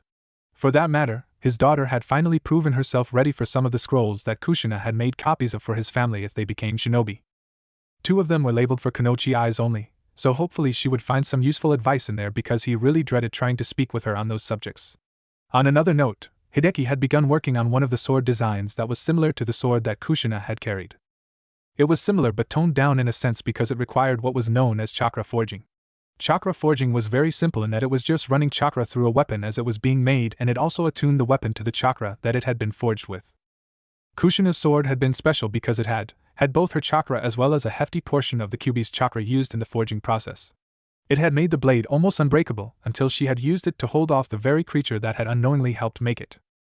The current sword that he was making was mostly just a practice run for when he helped Naruto make the real thing, with a portion of the Kyuubi's chakra reinforcing it just as it had his mother's before her death. Looking out his window led Hideki to thinking that maybe the village was becoming brighter than it had been in a long time. Hideki took his seat in the Hokage's office and waited for Hiruzen to finish signing the last of the paperwork on his desk. As Hiruzen finished signing the last paper, Hideki said, "I made this appointment to speak to you about a few things that I suspect are classified at some level, Hokage-sama. If any one of the Umbu in this room isn't cleared for what I want to talk about, then I ask that you send them away until our meeting is over."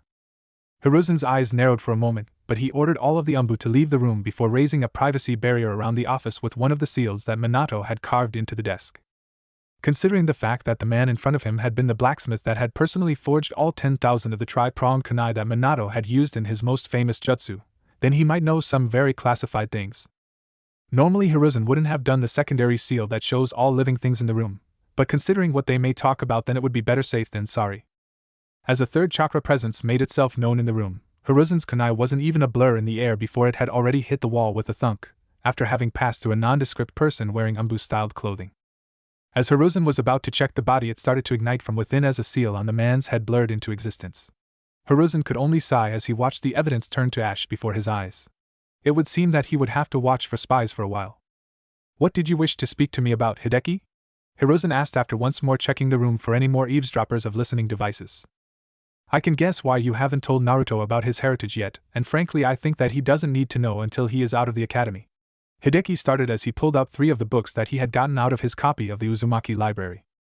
"A fact that you probably don't know was that Kushina made a copy of her family library and had me store it in a secret vault that we built together." Hiruzen was so shocked by this statement that he had to take a moment to organize his thoughts before he could ask for Hideki to continue. "I don't think that she would have given me the copy if she hadn't been the last of her family at the time, and if I hadn't been the blacksmith that she used to help maintain and repair her sword," Hideki said as he scratched the back of his hand nervously. While Kushina was pregnant, both she and Minato came up with several plans in case they didn't survive Naruto's birth because of Kushina's seal. "I don't know all of them, but they did give me some instructions to follow if they did pass away and Naruto survived." "And what instructions are those?" Hiruzen asked as he considered what types of plans he would come up with if he had been faced with that problem. Both of them knew that if the Kyuubi escaped while Kushina was giving birth, that chances were that all 3 of them would die. Hideki began as he thought back to the time when he had been told what to do by Naruto's parents. "They told me that if they died and Naruto survived, then I should pass on some of the unmarked books from the copy of the Uzumaki library when I felt Naruto was ready." "When do you plan to pass on the books, and which books?" Hiruzen said as he was internally sighing in relief that Naruto would be getting some of his inheritance much sooner than Hiruzen himself could give it to him. "I've already given him a starter scroll on the sword style that his mother favored along with a weighted bokken," Hideki said as he held the 3 books out to the Hokage. "These 3 books are the next 3 that I plan on giving him, along with a stern warning that if he finds any seals on his body that he should come tell me so that I can get them checked out before he tries to tamper with them. Besides, I would rather that Naruto be told about the Kyuubi by someone that I trust rather than by someone that would give him a twisted version." Looking at the 3 books and knowing that they were 3 of the better if uncommon introductory to beginner books on seals, Hiruzen said, "From what I have been able to see from Naruto's training, those should help him piece together quite a few things about seals that he hasn't quite managed to grasp yet. The only other thing that I have to tell you is that my daughter, Tenten, saw part of one of Naruto's training sessions a few days ago and saw his seal," Hideki said as he wondered about his next comment. "By now I have taught her enough sealing that she recognizes the basic level of a seal on sight, and wondered why a boy that was a class lower than her has a Grandmaster level seal on his gut." "What do you intend to tell her?" Hiruzen asked as he pulled out his pipe and reached for one of his more mild calming mixes to put into his pipe. He would have protested, but if he knew the man in front of him as well as he thought he did, then it couldn't hurt to hear his plan. "I plan to tell her everything and answer any questions that she can think of," Hideki said with a sigh. "Normally I wouldn't, but there are some other factors that I have to consider." "And you are going to do this in spite of it breaking my law?" Hiruzen said as he breathed out a puff of smoke from his pipe. "I'll be using a seal that Kushina taught me years ago," Hideki said as the memories of his friend came to the fore of his mind again. "I don't know if you ever noticed it or not, but before Naruto was born no one who knew had any intention of letting out the information about the Kyuubi containers. That was because of a special seal that the Uzumaki clan came up with quite a long time ago. It seals the ability of anyone but the holder of the Master Seal from giving away the information. Mito applied it to the information that she had sealed the Kyuubi into herself and passed ownership of the seal to Kushina when she passed the Kyuubi over to her. Before the Kyuubi was sealed into Naruto, everyone who knew about the Kyuubi had been told in the presence of either Mito or Kushina, and the seal took effect binding the information." Hiruzen was shocked. He had noticed that he had never told anyone about the Kyuubi's location until he announced that it was sealed in Naruto, but he had never thought that it had been the results of a seal. "Why was I never told of this?" Hiruzen said as soon as he got over his momentary shock. "Honestly, I don't think that I would have been told about this information if it hadn't been part of one of their backup plans that didn't work," Hideki said. "I also imagine that Kushina didn't pass ownership of the seal over to Naruto because she didn't live long enough after the sealing for Naruto's seal to set into his body properly. Other than that, I plan to use the seal to forbid Tenten from telling anyone about what I tell her." "Ah, well, in that case I don't really have a problem with what you tell her so long as you make it plainly obvious what kind of life the sealing has forced on him, and that if she doesn't wish to be at least neutral toward him, then she should at least stay away from him," Hiruzen said as he once again thought about all of the secrets that he kept to this very day.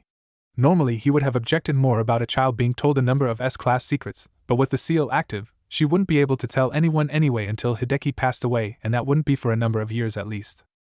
It was also a good chance to help partially correct one of the many mistakes that he had made in Naruto's life. Tenten was still reeling in shock from what her father had told her. He had been telling her almost all of her life not to even try and sneak into the vault that was under the shop, and just a little while earlier told her that he was going to show her what was inside it. Finding out that one of her childhood heroes had helped make it was shocking alone, but the tale that had followed had been riveting. Finding out that the well-known and loathed prankster was the son of Kushina Uzumaki, who had held off the Kyuubi's claws with nothing more than her chakra and a sword. This had been a major blow to what she had believed about the boy who had launched dozens of erasers at her almost 3 years prior. She had been told that, like many other orphans of indeterminate birth, that if they weren't adopted by their 3rd birthday, then they would be given the last names of important figures in the Leaf Village's history, who weren't part of clans that had surviving members. Finding out about the Kyuubi and its history in the Leaf Village had been another major shock, but it did explain many gaps in the official histories of the village. Seeing a copy of the entire Uzumaki library was an awe-inspiring sight to Tenten, and being given scrolls that had been copied from it as her own was almost like a dream come true. Her family had secret techniques, but they were all blacksmithing techniques. The 2 scrolls that she had started on were the Kanochi-only scrolls, and both would help her tremendously in her goals as a ninja. One scroll was on subtle adjustments that a girl had to make to weapon stances as well as the differences in taijutsu. Both things were taught in the academy, but the scroll went into much greater depth. The other scroll was about chakra control and increasing one's chakra reserves. It went much more deeply into the effects that high chakra reserves had on the body. Women's bodies tended to develop much more than they would otherwise, and the same applied to males who had high chakra reserves.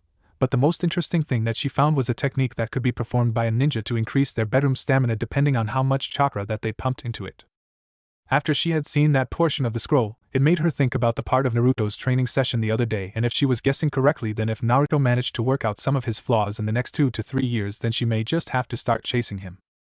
It had been 2 weeks since Naruto had gotten back from his 3rd camping trip, and he thought that it was about time to plan another prank. He even had the perfect targets. Yoshino Nara has a small shop just a street over from where Naruto had set up his own shop. She sold products that were made from the weekly culling of the Nara clan's deer. The Nara clan had a herd of over 5,000 deer that ranged in the forest off of their compound. Normally a forest of that size wouldn't be able to sustain a herd that size, but with the deer being domesticated and the Naras taking care of most of their feeding, it was possible. It varied from week to week, but at least 10 deer were butchered each week and every conceivable part of the deer was used if possible. Roughly half the meats were stored or traded to the Akimichi while the rest were sold in Yoshino's shop. A number of other items that were made from the deer were also available in the shop. Naruto had been in the shop the previous week getting some deer meat of varying varieties to experiment cooking with it for when he was planning to open his bar in another month, when he had heard Yoshino muttering about how both her husband and son had been slacking off and neglecting their chores recently. They would make the perfect targets to make sure that one of the techniques that he had tinkered with worked right. Now he only had to call in that favor that he had gotten from Guy and Lee for helping them have a better place to train after they had stumbled across some of his more advanced training when they were on their morning run. He probably wouldn't have been caught at all if it hadn't been for the fact that Lee had just started training with Guy. Setting up seals on weights and numerous copies of their green jumpsuits to make them heavier, along with helping Guy and Lee clean up the dojo that Guy owned, had made sure that they wouldn't talk about his secretive training until after he graduated. They had also said that they owed him a favor for setting up one of the weight rooms off of the dojo so that everything weighed double in the room. Sneaking into the Nara compound was really easy as the Nara on watch had fallen asleep. Funny thing about it was that every time he breathed out he would softly mutter troublesome under his breath. Sneaking into Shikamaru's room was easy, as was administering the drug that would keep him asleep until the time was right. Slipping into the master bedroom of the house was much harder to do silently, but he managed to drug Shikaku before waking up Yoshino. He was almost attacked by the Nara matriarch before he surrendered and turned his back so that Yoshino could get out of bed and more appropriately dressed. After explaining just what he had done and why, Yoshino wasn't nearly so angry and was starting to grin. Showing her the technique that he was planning to use as well as how he had invented it had Yoshino laughing softly and agreeing to take the blame for the prank, because if both Shikaku and her son knew just what she would do if they ever slacked off as much as they had recently again, then she wouldn't have to yell at them so much. Kyubi was smirking at its recent accomplishment even as the power that had been forced through the seal earlier started to crash back through the seal and the world started dissolving before the Kyubi's very eyes. At least this time when the power went through the seal, the Kyubi had already mapped out the effect on Naruto beyond it. Pushing Naruto toward one of the 4 women who had helped Kushina with her pranks when she had been a child had been a spur-of-the-moment thing, as Kyubi had seen that Naruto's attitude had been deteriorating recently, and if it was one thing that the Kyubi hated, it was the way that the damn raccoon acted. Keeping Naruto as far away from the insanity that Shikaku's container showed was one of Kyubi's top priorities. On the other hand, if Naruto were to suddenly develop the urges to cause mass chaos and mayhem, preferably with pranks, the Kyubi would have been ecstatic. The next morning there was shocked disbelief as Guy and Lee ran past the village's gates with the 2 Nara men sleeping while imitating one of their movements. They were still running semi-slowly compared to what they would be doing in several years, but it was still an impressive speed for sleeping Nara men who had never been known to move faster unless it was to avoid having to work. When Shikamaru and Shikaku woke up almost 20 minutes into the run, they were both very aware that they weren't in their rooms and that nothing that they had tried since waking had gotten them out of the jutsu that they were under.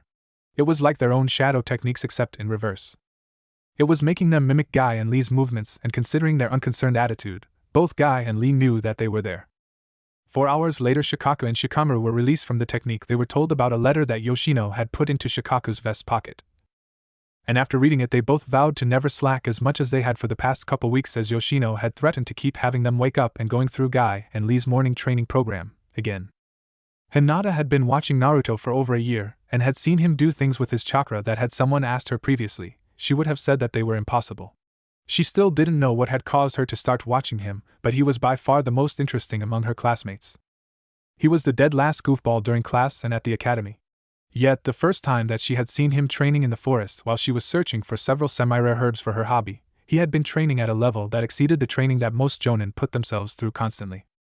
She knew that all of the jonin in the village could defeat Naruto easily at this point, but he put many times the effort into his own training than any jonin that she knew of.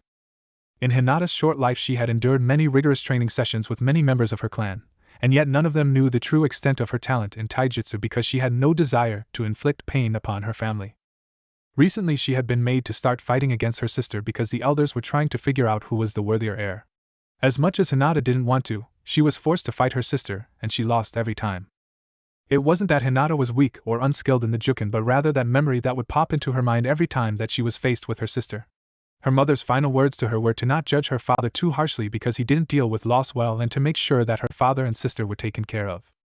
After those words she had been ushered out of the hospital room, and it had been the last time that she had seen her mother alive.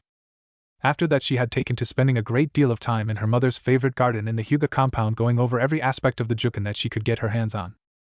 She had mastered every aspect of the Juken by the time that she had entered the academy, but hadn't shown anyone within the clan because she couldn't bring herself to use in on anyone in the clan. The only part of the Juken that were lacking for her were the fact that her body type even then wasn't quite right for the style, as well as the fact that she didn't have the chakra reserves to use the full style yet. One good example of this is the fact that she could do the 8 trigrams palm rotation, but it wouldn't block very much right now because she didn't have the chakra to use it fully. After seeing Naruto experimenting with all of those jutsu that he seemed to make from scratch though, Hinata had started to play around with the Juken some and had discovered a few things about the style that she hadn't been able to find in the family's main library.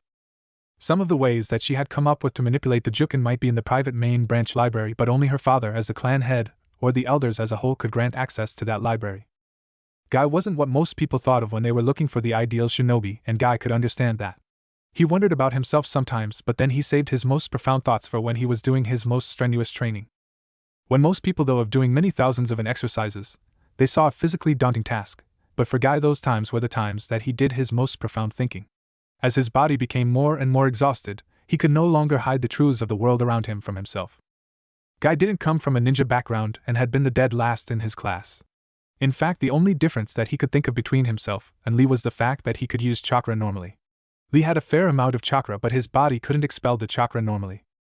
Lee should eventually, with intensive effort and the help of a medic ninja, be able to do some jutsu, but he probably wouldn't ever be able to do more than a couple D-rank jutsu. Guy, though, had worked his way up through the ninja ranks through almost entirely his own effort. When he had first become a genin, he had searched out the strongest ninja around his age that he could find, and that had been Kakashi, who had just recently become a jonin. That had been the start of the challenges that Guy would yell out at Kakashi all of the time. Due to the hectic schedules that had happened over the years, they were only just over 120 victories apiece currently. Guy was the current taijutsu master of the Leaf, and as strange as it sounded, the title wasn't just a boast. While Guy only practiced the Iron Fist style, he knew over 100 various styles of taijutsu that he had seen and helped others with over the years. While Lee was learning the Iron Fist from him, Guy was happiest that they had run across Naruto that one morning and seen more of his training program than he normally allowed others to see. Guy had been more than happy to keep Naruto's training secret after he had gotten an explanation about why he was doing it. Naruto still wasn't quite sure what to think about several people finding out about his secret training, let alone what he had been thinking when he had revealed a small amount of what he knew to Yoshino Nara. But he did know that those connections had helped him in very strange ways. Since he had helped the Nara matriarch prank her husband and son, she had been finding him at least once a week to check up on him. The times that she didn't come, one of her friends had. The Akimichi and Yamanaka matriarchs were even better friends than their husbands were, and, after hearing just what Naruto had done for their friend Yoshino, had decided that Yoshino's plan to check up on him roughly once a week was an appropriate repayment. Besides, Naruto was a little ball of energy unlike any of their children except possibly Ino, and for two of the matriarchs that was a relief, as the habits that their children had picked up from their fathers sometimes got on their nerves. As for Guy and Lee finding out about his training, Naruto knew that neither one of them would tell anyone until after he gave them permission, or until they knew anyway, as they had promised him on their youthfulness. Since Guy had found out about his secret self-training, he had been helping refine Naruto's taijutsu. Guy had said that for the help that Naruto was providing in Lee's training, it was the least that he could do. Now, if only Guy could remember just where he had seen the two styles of taijutsu that he saw Naruto using before. He had told Naruto when he had first seen the katas that the styles were familiar, but he couldn't place them. Then again, Naruto shouldn't have been surprised, as he had been practicing katas that he had seen in his dreams recently. The katas were being performed by a blonde-haired man and a red-haired woman. Both of the figures seemed familiar, but he couldn't place them. He also sometimes saw the red-haired women running through sword katas with a bokken similar to his own, that included the ones that he had been practicing from the scroll that he had been given a couple years previously. Kyubi had been contemplating a number of Naruto's memories recently because he had found out almost by accident about the fate of the Uchiha clan. If his guess was right, then there were anywhere from 2 to 4 Uchiha left in the world, along with those few that had implanted Sharingan eyes. Kyubi could never be quite sure just why anyone would want to insert those pieces of filth into themselves. The eyes themselves carried a huge number of drawbacks that even most of the Uchiha didn't know about. Probably the biggest drawback to the eyes was that they pumped too much information into the brain, and that was the cause of the madness and lust for power in the Uchiha clan. The next biggest was the fact that every Uchiha carried a fragment of the 10 Tails chakra in their eyes. That was why so few Uchiha could activate the Sharingan except when they were in life or death battles. The Jubai's chakra fed on the negative emotions and strengthened itself. Kyubi had in fact found out about the Uchiha's fate some time ago, and was only now thinking about the implications because after he found out about it he had thrown a party in Naruto's mind and had used his chakra to temporarily change his surroundings within his cage. He had even created a disco ball. That was the reason why he had only just recently started thinking about the implications of their deaths. On another note, Kyuubi had also set up a loop into the memories that played out in Naruto's dreams and had set them up so that he would continuously see the times that his parents had practiced taijutsu together, as Kyuubi felt the need to see if he could teach Naruto something even if it was indirectly from his mother's memories. He had chosen taijutsu because it should be relatively easy to write off as a fluke if he did learn it, and with some help of the one-odd green-clothed man Naruto had been learning it. He wasn't quite sure just what his next move was going to be, but he hoped that whenever he figured it out that it would bring some amusing reactions that he could witness through Naruto's eyes. Although just how he had manifested a version of himself that was in green spandex with a bowl cut was a mystery. Naruto had opened the bar that he had bought, about 2 weeks previously, and already a fair number of ninja frequented the bar. The furniture had survived the first couple incidents that had come up between several of the ninja that were trying the bar for the first time. Naruto's greatest success though with the bar was that the table closest to the kitchen was auctioned off every night, and he generally made a good bit off of it as that was the table that he sent his food experiments that had passed his clone's tests to. Some of the recipes that he had come up with for that table had been tremendously good while others had been mediocre at best. At least one Akimichi always managed to secure a seat at that table after the third night that Naruto had auctioned it off. The experimenting was cutting into the profits of the bar, but with the fact that he was only really buying meats and spices from town other than when he went in for more ninja supplies meant that he had quite a lot of money coming in from his various ventures anyway. Training-wise, Naruto was getting better in taijutsu with Guy and Lee's help, and they had even given him some help with his sword skills. Guy had told Naruto that right now his skills in both arts were on par with genin level, but that he probably would lose if he fought most genin because he lacked the experience that most genin got sparring-wise. Naruto was privately sure that if he added some of his more impressive attacks that he would be able to beat most genin enemies.